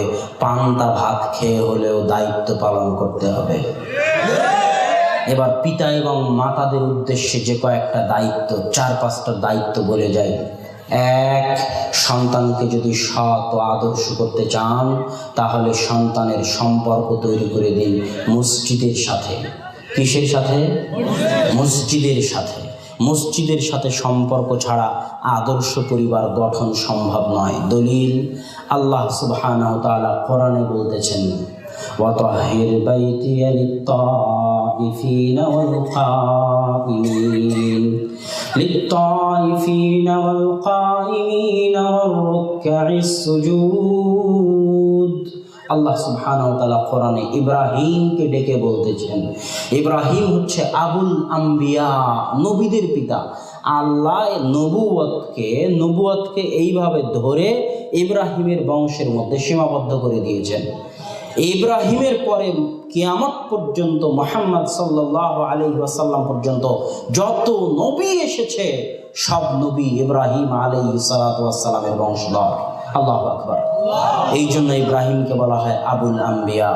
ইব্রাহিমকে ডেকে আল্লাহ বলতেছে, ইব্রাহিম তুমি যে কাবা ঘর বানিয়েছো বাপ বেটা মিলে, তুমি আর ইসমাইল মিলে, ওই কাবা ঘরে যারা তওয়াফ করতে আসবে, আত-তাইফিন ওয়াল কাইমিন, যারা কাবা ঘরে সালাত আদায় করতে আসবে, ওয়ার রুকআ, যারা কাবা ঘরে রুকু করতে আসবে, আর সুজুদ, যারা কাবা ঘরে সিজদা করতে আসবে, ইব্রাহিম শোনো, তুমি বাপ বেটা মিলে যে কাবা ঘর বানিয়েছো, ওই কাবা ঘরে যারা তাওয়াফ করতে আসবে, সালাত আদায় করতে আসবে, রুকু করতে আসবে, সিজদা করতে আসবে, তাদের জামা কাপড় থেকে ময়লা ঝরে পড়বে, তাদের পা থেকে ময়লা ঝরে পড়বে, তাদের নাক থেকে ময়লা ঝরে পড়বে। ইব্রাহিম, মানুষ যারা কাবা ঘরে সালাত আদায় করতে আসবে, তাদের নাক, কান, কাপড় চোপড়, পা থেকে ঝরে পড়া ময়লা তুমি আর ইসমাইল বাপ বেটা মিলে পরিষ্কার করবে। আল্লাহু আকবার। কে মানুষের ময়লা পরিষ্কার করবে? কে? ইব্রাহিম ও ইসমাইল। কাবা ঘর ঝাড়ু কে দিবে? ইব্রাহিম ও ইসমাইল। কাবা ঘরের মেঝে কে মুছবে? ইব্রাহিম ও ইসমাইল। আর আজকের চেয়ারম্যান মেম্বার মসজিদের খাদেমকে গিয়ে ধমক দেয়। এখন না হয় গণতন্ত্র নামক এই জঘন্য নীতির কারণে চোর ডাকাত লুচ্চাদের ভোটে তাদের মধ্যে আর একজন চোর চেয়ারম্যান মেম্বার এমপি হয়ে গেছে, কিন্তু যেই দিন এই গণতন্ত্র থাকবে না, যেই দিন ইসলামী খেলাফা আসবে, সেই দিন মসজিদই হবে সব কিছু। আল্লাহ রাসূলের যুগে কোর্ট কাচারি, কোর্টও মসজিদ, মাদ্রাসাও মসজিদ, বিবাহের কমিউনিটি সেন্টারও মসজিদ। মসজিদই সব কিছু, মসজিদের ইমামই সব কিছু। সম্মানিত উপস্থিতি, এটা বুঝাতে গিয়ে আমি বলে থাকি, আপনাদের চারঘাটে যেমন আওয়ামী লীগ বিএনপি সংগঠন আছে না নাই, আমি বলি ইসলামও তেমনই একটি সংগঠন। ইসলাম নামক সংগঠনের নেতা মুহাম্মদ সাল্লাল্লাহু আলাইহি ওয়াসাল্লাম। সব দলের কেন্দ্রীয় কার্যালয় আছে, ইসলামের কেন্দ্রীয় কার্যালয় মদিনা, মদিনা থেকে বের হয়েছে, মদিনায় ফিরে যাবে, আল্লাহ রাসূল বলে গেছেন। সব দলের জন্য ইয়ানত দিতে হয়, চাঁদা দিতে হয়। ইসলাম নামক সংগঠনের সদস্য থাকতে হলে বছরে একবার যাকাত দিতেই হবে, আপনি বাধ্য দিতে, না হলে ইসলাম নামক সংগঠনের সদস্য থাকতে পারবেন না। অন্য দলের যেমন প্রশিক্ষণ কর্মশালা আছে, তেমন ইসলামের প্রশিক্ষণ কর্মশালা আছে মাসব্যাপী। লোভ, লালসা, হিংসা, তাকওয়া, পরহেজগারিতা প্রবৃত্তির অনুসরণ থেকে বেঁচে থাকার প্রশিক্ষণ মাসব্যাপী। রমাজানের সিয়াম। যদি ইসলাম নামক সংগঠনের সদস্য থাকতে চান, এই প্রশিক্ষণে আপনাকে অংশগ্রহণ করতেই হবে। তাবলিগ জামাত নামক সংগঠনের বার্ষিক সম্মেলন আছে, টঙ্গীর তাবলিগ ইজতেমা। আওয়ামী লীগ বিএনপিরও বার্ষিক কাউন্সিল সম্মেলন আছে, তেমন ইসলামেরও বার্ষিক সম্মেলন আছে। ইসলাম নামক এই সংগঠনের সদস্য থাকতে হলে, আর যদি সামর্থ্য থাকে, টাকা থাকে, ক্ষমতা থাকে, তাহলে জীবনে একবার হলেও ওই সম্মেলনে হাজিরা দিতে হবে, তার নাম হজ। ঠিক যেমন আওয়ামী লীগ বিএনপির চারঘাটে শাখা অফিস আছে, তেমনি ইসলামের শাখা অফিস আছে সারা পৃথিবীতে। ওই শাখা অফিসের নাম মসজিদ। ইসলাম নামক সংগঠনের সদস্য থাকতে চাইলে ইসলামের এই শাখা অফিসে দিনে 5 বার হাজিরা দিতে হবে। কথা বুঝাতে পারি? এটাই হলো জামাতবদ্ধ জীবনযাপনের দ্বিতীয় অর্থ। আপনি সমাজে থাকেন, মসজিদের পাশে থাকেন, কিন্তু 5 ওয়াক্ত সালাতে মসজিদে হাজিরা দেন না, মানে ইসলাম নামক জামাতবদ্ধ সংগঠনের আপনি বাইরে চলে গেছেন। বুঝাতে পারিনি মনে হয়। এটা হলো ইসলামের শাখা অফিস। 5 ওয়াক্ত সালাতে এখানে হাজিরা দিতে হবে। যদি হাজিরা না দেন, তাহলে আপনি জামাতবদ্ধ জীবনযাপনের বাইরে চলে গেছেন। বলছিলাম, জাতিকে, সন্তানকে সৎ করতে চাইলে আপনার সন্তান মিষ্টির দোকানের রাস্তা চিনে, বিপিএল এর জুয়ার রাস্তা চিনে, আইপিএল এর জুয়ার রাস্তা চিনে, কিন্তু মসজিদের রাস্তা চিনে না। সন্তানকে মসজিদের সাথে সম্পর্ক তৈরি করে দিতে হবে। পৃথিবীর সর্বশ্রেষ্ঠ 4 জন নারীর একজন মারিয়াম আলাইহিস সালাতু ওয়াস সালাম, যখন তার পেটে সন্তান হলো, তখন তিনি আল্লাহকে বলছেন, আল্লাহ, সন্তান নিয়ে কেমনে মানুষের সামনে যাব? আল্লাহ বললেন, তুমি মানুষের সামনে যাও, মানুষ যদি তোমাকে জিজ্ঞেস করে তুমি কথা বলবে না, আমি তারপরে দেখে নিব। মারিয়াম আলাইহিস সালাতু ওয়াস সালাম জনসমাজে আসলেন, তখন মানুষ মারিয়ামকে বলতেছে, মা কানা আবুকি ইমরা সাউইন, মারিয়াম তোমার পিতা তো ব্যভিচারী ছিল না। মা কানাত উম্মুকি বাগিয়া, মারিয়াম তোমার মা তো ব্যভিচারিণী ছিল না। মারিয়াম তোমার বাপ জেনাকার ছিল না। তোমার তোমার মা জেনাকারিনী ছিল না, তুমি পেটের কোলের এই সন্তান কাকে হাজির করে নিয়ে এসেছো? তখন মারিয়াম আশারাত ইলাইহি, মারিয়াম কোলের ওই সন্তানের দিকে ইশারা করতেছে। তখন জনগণ বলতেছে কাইফা নুকাল্লিমু মান কানা ফিল মাহদি সাবিয়া, কোলে যে বাচ্চা আছে, কোলের বাচ্চার সাথে কেমনে কথা বলবো? মজাক করো নাকি, ঠাট্টা করো নাকি? তখন কোল থেকে বাচ্চা বলতেছে ইন্নী আব্দুল্লাহ আতানিয়াল কিতাব ওয়া জাআলানি নাবিয়্যা, আমি আল্লাহর বান্দা, আমার নাম ঈসা বিন মারিয়াম, আল্লাহ আমাকে কিতাব দিয়েছে, আল্লাহ আমাকে নবী করে পাঠিয়েছে। আল্লাহু আকবার। যেই মায়ের পবিত্রতার বর্ণনা তার সন্তান তার কোলে দিয়েছে, সেই মা মারিয়াম আলাইহা সালাতু ওয়াস সালামের কাজ, পেশা ছিল বাইতুল মাকদিস ঝাড়ু দেওয়া। আল্লাহু আকবার। আমি যদি বুঝাতে না পারি তাহলে আমি ব্যর্থ। মারিয়াম আলাইহা সালাতু ওয়াস সালামের কাজ ছিল বাইতুল মাকদিস মুছা, বাইতুল মাকদিস পরিষ্কার করা। দুইটা আদর্শ পরিবারের বর্ণনা দিলাম, একটা মারিয়ামের পরিবার, একটা ইব্রাহিমের পরিবার। এই দুই আদর্শ পরিবারের কাজ ছিল মসজিদ পরিষ্কার করা। আপনিও যদি আদর্শ পরিবার গড়তে চান তাহলে পরিবার মিলে মসজিদের সাথে সম্পর্ক তৈরি করতে হবে। এই জন্য রাসূল সাল্লাল্লাহু আলাইহি ওয়াসাল্লাম বলেছেন, কঠিন কিয়ামতের মাঠে যখন কোনো ছায়া থাকবে না, সাবাতুন ইউযিল্লুহুমুল্লাহু ইয়াওমা লা যিল্লা ইল্লা যিল্লুহ, যখন কোনো ছায়া থাকবে না সেই দিন 7 শ্রেণীর মানুষকে আল্লাহ ছায়া দিবেন। তাদের একজন হচ্ছে কলবুহু মুআল্লাক বিল মসজিদ, যার অন্তর মসজিদের সাথে বাঁধা আছে, পরিবার মিলে মসজিদকে নিয়ে চিন্তা করে, মসজিদের লাইট নষ্ট হলো, ফ্যান ঠিক আছে কিনা, ফ্যান পরিষ্কার করতে হবে, মাদুর পরিষ্কার করতে হবে, মসজিদ ঝাড়ু দিতে হবে, মসজিদের কারেন্ট বিল দিতে হবে, পানির বিল দিতে হবে। নিজের বাড়ি যেমন মনে করে মসজিদকেও তেমন নিজের বাড়ি মনে করে, নিজের বাড়ির যেমন যত্ন নেয় মসজিদের তেমন যত্ন নেয়। আল্লাহ কিয়ামতের মাঠে তাকে কোনো মানুষকে ছায়া না দিলেও যে 7 শ্রেণীর মানুষকে ছায়া দিবেন তাদের মধ্যে সে একজন। আল্লাহু আকবার। সম্মানিত উপস্থিতি, অতএব আদর্শ পরিবার গড়ার প্রথম শর্ত মসজিদের সাথে সম্পর্ক তৈরি করতে হবে। 2, আপনার এই ছোট্ট কোলের বাচ্চা, ওই যে বসে আছে ছোট্ট কোলের বাচ্চা, যখন 10 বছর 5 বছর 6 বছর বয়সে বাড়ি থেকে বাইরে বের হবে, তখন বাইরে বের হলে দেখবে দুনিয়ার মানুষ কাদেরকে দাম দেয়, দেখবে দুনিয়ার মানুষ ক্রিকেটারকে দাম দেয়। একটা ক্রিকেটার একটা ছক্কা মারলে যা টাকা পায়, বিশ্ববিদ্যালয়ের ভিসিও সেই টাকা পায় না। বাইরে বের হলে দেখবে যে দুনিয়ার মানুষ ক্রিকেটারকে দাম দেয়। অ্যাডভার্টাইজ থেকে শুরু করে ঘর বাড়ি দেওয়াল সব কিছু খেলোয়াড়ের ছবিতে আর নায়ক নায়িকার ছবিতে ছেয়ে আছে। তখন ওই বাচ্চা মনে করবে এরাই মনে হয় দুনিয়ার দামি মানুষ, এরাই মনে হয় দুনিয়ার আদর্শ, এরাই মনে হয় দুনিয়ার মডেল। তখন পথ ভ্রষ্ট হয়ে যাবে। সে বাইরে বের হয়ে পথ ভ্রষ্ট হওয়ার আগে তার অন্তরে তার সামনে মডেল দিয়ে দিতে হবে, নায়ক দিয়ে দিতে হবে। তারা কারা? তারা হচ্ছে নবীগণ। ইব্রাহিম আলাইহিস সালাতু ওয়াস সালামকে আগুনকে ফেলে দেওয়া হলো, কিভাবে আগুন থেকে মুক্তি পেলেন? কিভাবে মুসাকে কাঠের ফলকে সাগরে ফেলে দেওয়া হলো, কাঠের ফলক স্রোতের উল্টা দিকে চলতে লাগলো।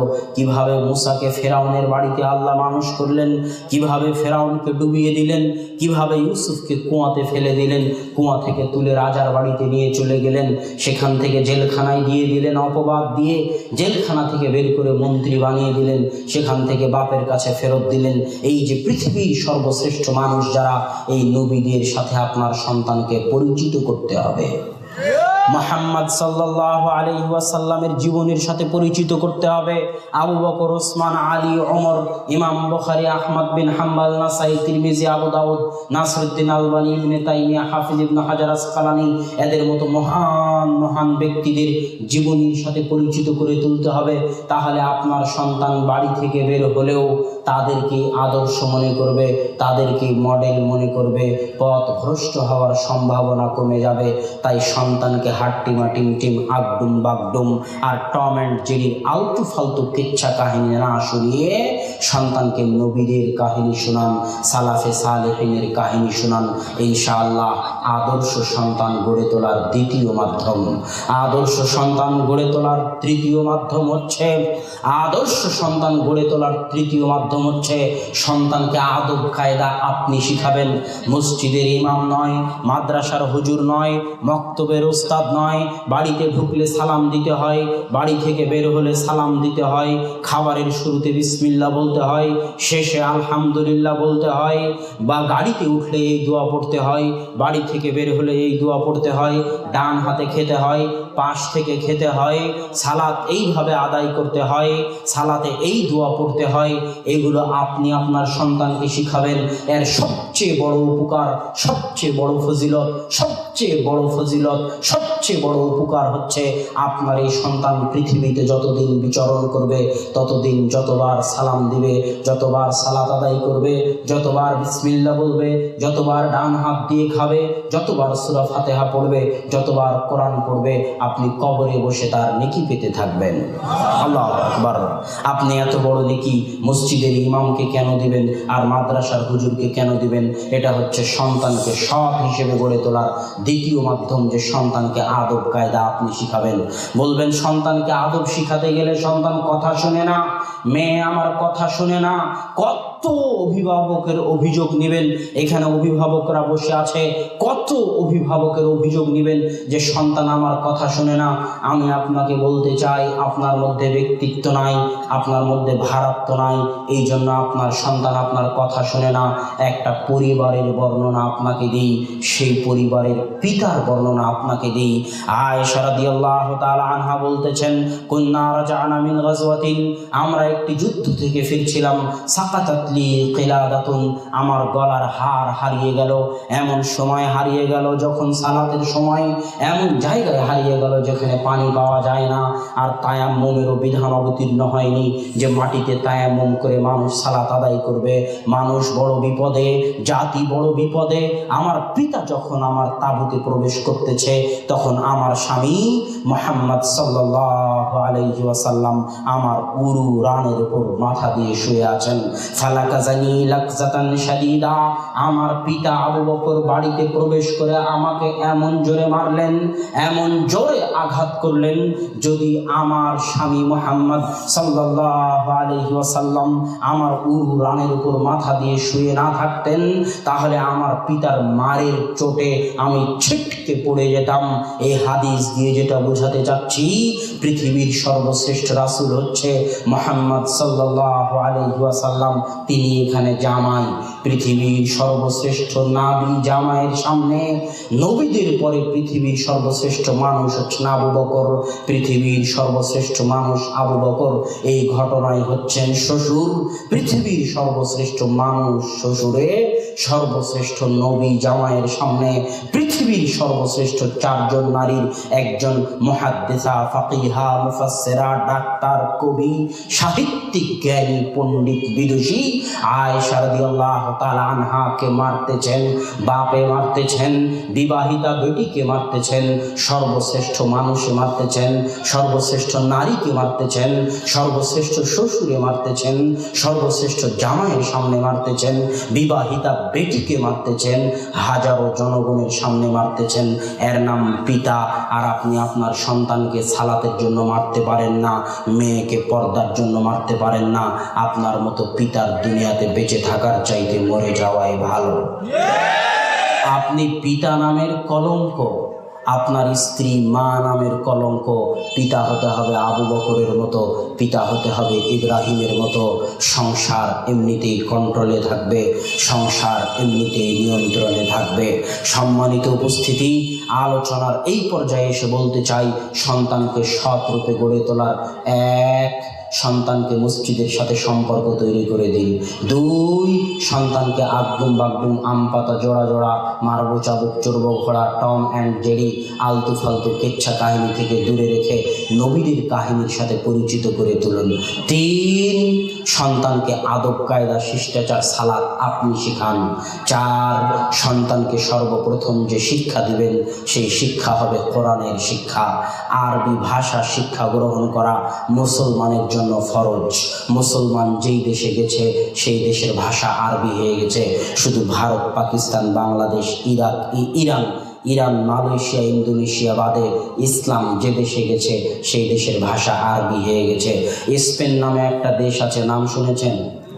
স্পেন নামক দেশের মালিক ছিল মুসলমানেরা, জানেন কিনা জানি না, স্পেন বললেও চিনতে পারবেন কিনা জানি না, কিন্তু যুবককে যদি বলি যে বার্সেলোনা নামে একটা ক্লাব আছে, যুবক চিনতে পারবে। মেসি যেই ক্লাবে খেলে সেই ক্লাব। যখন সৌদি আরবের যুবকদেরকে দেখি, মদিনার যুবকদেরকে দেখি মেসির 10 নম্বর গেঞ্জি পরে ঘুরে বেড়ায়, তারা বার্সেলোনা, রিয়াল মাদ্রিদ এই ক্লাবগুলোর অনেক অনেক ভক্ত, তাদের প্লেয়ারদের ভক্ত। তখন আমার আশ্চর্য হয় যে এই বার্সেলোনার ক্লাব যেখানে, রিয়াল মাদ্রিদের ক্লাব যেখানে, যেই ক্লাবগুলোতে এই বিশ্বমানের প্লেয়াররা খেলাধুলা করে, যার ভক্ত এই মুসলমানের বাচ্চারা, অথচ এই মুসলমানের বাচ্চারা জানে না যেখানে এই খেলা হচ্ছে, এই ক্লাবগুলো যেখানে আছে, ওই মাটির মালিক একদিন তাদের বাপদাদা ছিল। ওটা স্পেনের মাটির মালিক একদিন মুসলমানেরা ছিল। হাজারো দলিল পেশ করতে পারবো।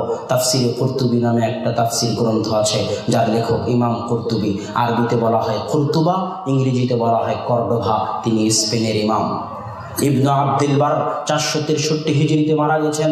হাফিজুল মাগরিব, যে তাকে বলা হয় স্পেনের হাফেজ। ওই সময় পৃথিবীতে একই সাথে 2 জন হাফেজ বসবাস করতেন। হাফিজুল মাশরিক হচ্ছে খতিব বাগদাদি, পূর্বের হাফেজ। হাফিজুল মাগরিব, পশ্চিমের হাফেজ হচ্ছেন ইবনে আব্দুল বার, যিনি মুয়াত্তা মালিকের দুইটা ব্যাখ্যা গ্রন্থ লিখেছেন, আত-তামহিদ ওয়াল ইস্তিযকার। সেই হাফিজ ইবনে আব্দুল বার 463 হিজরিতে মারা গেছেন। যিনি খতিব বাগদাদি 463 হিজরিতে মারা গেছে। ওই ইবনে আব্দুল বারের বাড়ি ছিল স্পেনে। আব্দুল হক ইশবিলি, তার বাড়ি স্পেনে। ইবনে হাজাম আন্দালুসি, বিখ্যাত ফকিহ, বিখ্যাত মুহাদ্দিস, তার বাড়ি স্পেনে। এরকম বলতে থাকলে শেষ করা যাবে না। ওই স্পেনের মাটির মালিক একদিন আমাদের বাপদাদা ছিল। কিন্তু এই যুবককে বুঝাবে কে? ওই সমস্ত যুবককে বুঝাবে কে? এই জন্য 5 নাম্বার যে পয়েন্ট, সেটা হচ্ছে এই সমস্ত সন্তানদেরকে যদি হেদায়েত করতে চান তাহলে আরবি ভাষা শিখাতে হবে। এক আব্দুল্লাহ বক্তব্য দিয়ে কয়জনকে হেদায়েত করবে? আব্দুর রাজ্জাক বিন ইউসুফ বক্তব্য দিয়ে কয়জনকে হেদায়েত করবে? আর জাকির নাইক বক্তব্য দিয়ে কয়জনকে হেদায়েত করবে? আল্লাহ বলে দিয়েছেন কোরআন হচ্ছে সবচেয়ে বড় হেদায়েত দানকারী। হাজারো আব্দুল্লাহ, লাখো ইবনে তাইমিয়া, লাখো আব্দুর রাজ্জাক, লাখো জাকির নাইক বক্তব্য দিয়ে যত মানুষকে না হেদায়েত করতে পারবে, এক কোরআন তার চেয়ে বেশি মানুষকে হেদায়েত করতে পারবে। এটা আমি বলিনি, আল্লাহ কোরআনে বলেছে হুদাল লিন্নাস, মানুষের জন্য হেদায়েত স্বরূপ। মানুষ যদি হেদায়েত পেতে চায় তাহলে কোরআন যেন পড়ে। তো আরবি জানে না, কোরআন পড়ে বুঝবে কি? আরবি জানে না, কোরআন পড়ে বুঝবে কি? কোরআন এত মহান গ্রন্থ, এত দামি গ্রন্থ, এত বিস্ময়কর গ্রন্থ।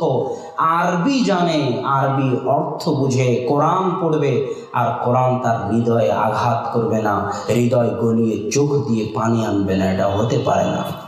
কোরআন এত বিস্ময়কর গ্রন্থ। অতএব আরবি ভাষা শিক্ষা প্রত্যেক মুসলমানের জন্য ফরজ, যদি হেদায়েত পেতে চায়। 5 নাম্বার, সন্তানকে ইঞ্জিনিয়ার বানান, ডাক্তার বানান, যাই বানান না কেন, আরবি ভাষা সবার আগে শিখাতে হবে। আরবি ভাষা শিখানো ছাড়া, কোরআন পড়া শিখানো ছাড়া, কোরআন বুঝা শেখানো ছাড়া যে কোনো শিক্ষা হারাম, যে কোনো শিক্ষা হারাম, যে কোনো শিক্ষা হারাম। আমি ফতোয়া দিয়ে গেলাম, যদি অন্য শিক্ষা হালাল করতে চান, ইঞ্জিনিয়ারি হালাল করতে চান, ডাক্তারি হালাল করতে চান, বিজ্ঞানী হওয়া হালাল করতে চান, টেকনিক্যাল পড়া হালাল করতে চান, জেনারেল পড়া হালাল করতে চান, তাহলে সবার আগে কোরআন শিখতে হবে, কোরআন বুঝতে হবে। কোরআনের বুঝ এবং কোরআনের শিক্ষার পরেই অন্য শিক্ষা হালাল হবে, তার আগে নয়। বক্তব্যের এই পর্যায়ে এসে বলতে চাই, সন্তানকে যখন এই 5টা জিনিস দিবেন, তখন সন্তান পৃথিবীর যেখানেই যাক না কেন আদর্শের উপর টিকে থাকবে। এবার সন্তানকে বিয়ে দিয়ে দিন, বিয়েকে সহজ করে দিন। সন্তানের যখন বিবাহ হয়ে গেল, তখন গুরুত্বপূর্ণ 2টা কথা, আদর্শ পরিবারের জন্য গুরুত্বপূর্ণ 2টা কথা হচ্ছে, সন্তান যখন বিবাহ হয়ে গেল তখন বাড়িতে পর্দা রক্ষা করতে হবে। আপনার ভাইয়ের বউকে আপনি দেখতে পাবেন না, আপনার ভাইয়ের বউকে আপনার সামনে পর্দা করতে হবে। কেন? আজ যদি আপনার ভাই মারা যায়, আজ যদি আপনার ভাই আপনার ভাবিকে তালাক দেয়, কাল ইদ্যত পালনের পরে আপনি আপনার ভাবিকে বিবাহ করতে পারবেন। চাচিকে পর্দা করতে হবে, মামিকে পর্দা করতে হবে। আজ যদি চাচা চাচিকে তালাক দেয়, মামা মামিকে তালাক দেয়, কাল ইদ্যত পালনের পরে ভাগ্নে মামিকে বিবাহ করতে পারে, ভাতিজার চাচিকে বিবাহ করতে পারে। এই জন্য চাচিকে পর্দা করতে হবে, মামিকে পর্দা করতে হবে, ভাবিকে পর্দা করতে হবে। বিবাহের পরে বাড়ির সবচেয়ে বড় অংশ পর্দা। পর্দা মানুষের সম্মানের ব্যাপার, পর্দা মানুষের মর্যাদার ব্যাপার। রাসূল সাল্লাল্লাহু আলাইহি ওয়াসাল্লামের যুগে বেপর্দায় চলতো দাসীরা, বেপর্দায় চলতো দাসীরা, বেপর্দায় চলতো দাসীরা, বেপর্দায় চলতো দাসীরা। কোনো সম্ভ্রান্ত মুসলিম আজাদ স্বাধীন নারী বেপর্দায় চলবে, এটা ভাবাই যায় না, কল্পনাই করা যায় না। পর্দা সম্মানের বিষয়, পর্দা মর্যাদার বিষয়, পর্দা আত্মমর্যাদার বিষয়। আল্লাহ রাসূল বলছে লা ইয়াদখুলুল জান্নাতা দায়ুস, দায়ুস জান্নাতে যাবে না। জানো দায়ুস কারা? দায়ুস হচ্ছে যাদের রক্তে দিয়াসা আছে। দিয়াসা কাকে বলে? শুকুরের রক্তে দিয়াসা আছে। শুকুরের রক্তে কি দিয়াসা আছে? শুকুর নিজেই যে পেশাব পায়খানা করে, ওই পেশাব পায়খানায় আবার আর এক শুকুরের পিছন থেকে চেটে চেটে খায়। শুকুরের লজ্জা নাই, শুকুরের হায়া নাই, শুকুরের শরম নাই। কিন্তু উটের মধ্যে দিয়াসা নাই। উট যে উটনির সাথে, তার উটনির সাথে যদি আর এক উট মিলিত হয়, তাহলে এই পুরুষ উট আর এক পুরুষ উটকে মারতে মারতে মেরে ফেলে দিবে। উটের মধ্যে গায়রাত, আত্মমর্যাদা আছে।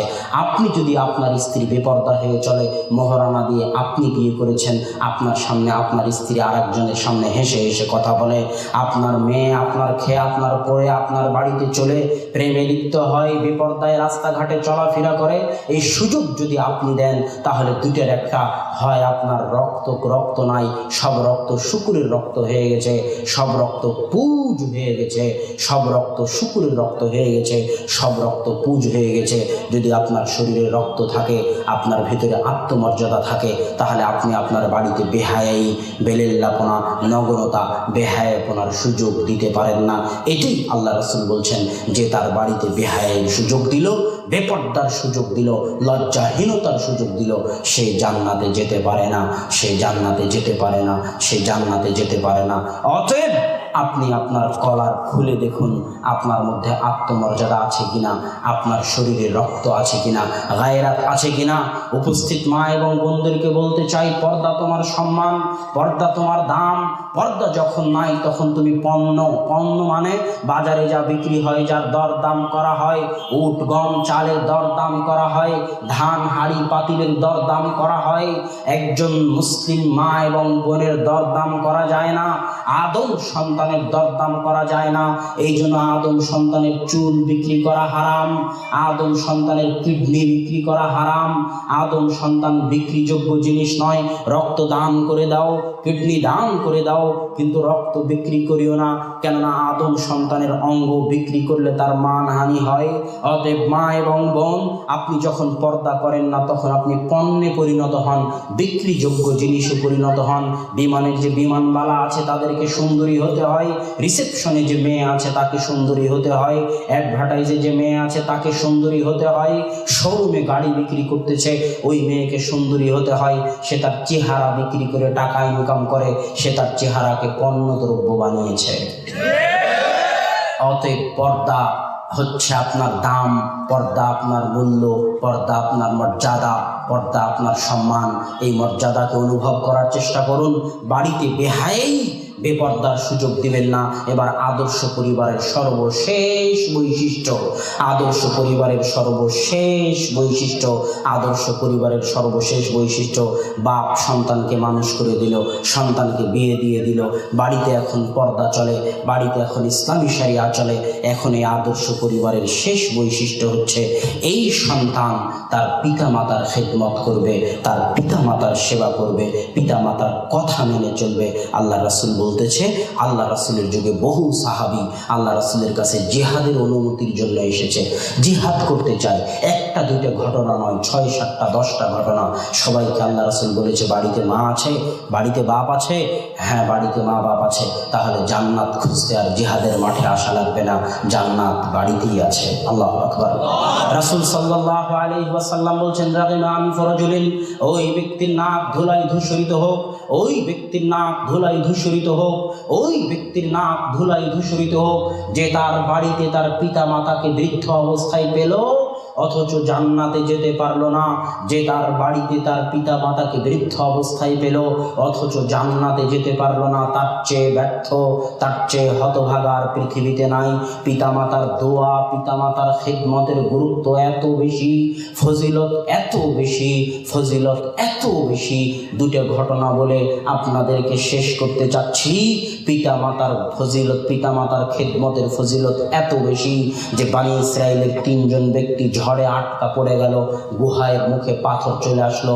একজন দোয়া করতে গিয়ে আল্লাহকে বলতেছে, আল্লাহ আমি মাঠে যখন গরু ছাগল চড়াই, গরু ছাগল চড়িয়ে ফিরে এসে দুধ দহন করে সবার আগে আমার পিতামাতাকে পান করাই।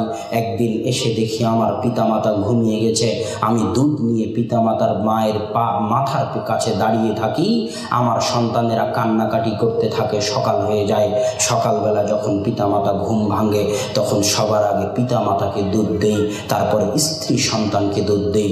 আল্লাহ পিতামাতার এই সম্মান যদি আমি তোমার সন্তুষ্টির জন্য করে থাকি, আজ বিপদে পড়েছি, গুহার মুখ থেকে পাথর সরিয়ে দাও। সাথে সাথে গুহার মুখ থেকে পাথর সরে গেল। আল্লাহু আকবার। এটা হচ্ছে পিতামাতার সম্মান, পিতামাতার খেদমতের গুরুত্ব। আর একটা ঘটনা, মুসা আলাইহিস সালাম বলতেছে আমি দুনিয়াতে সবচেয়ে জ্ঞানী।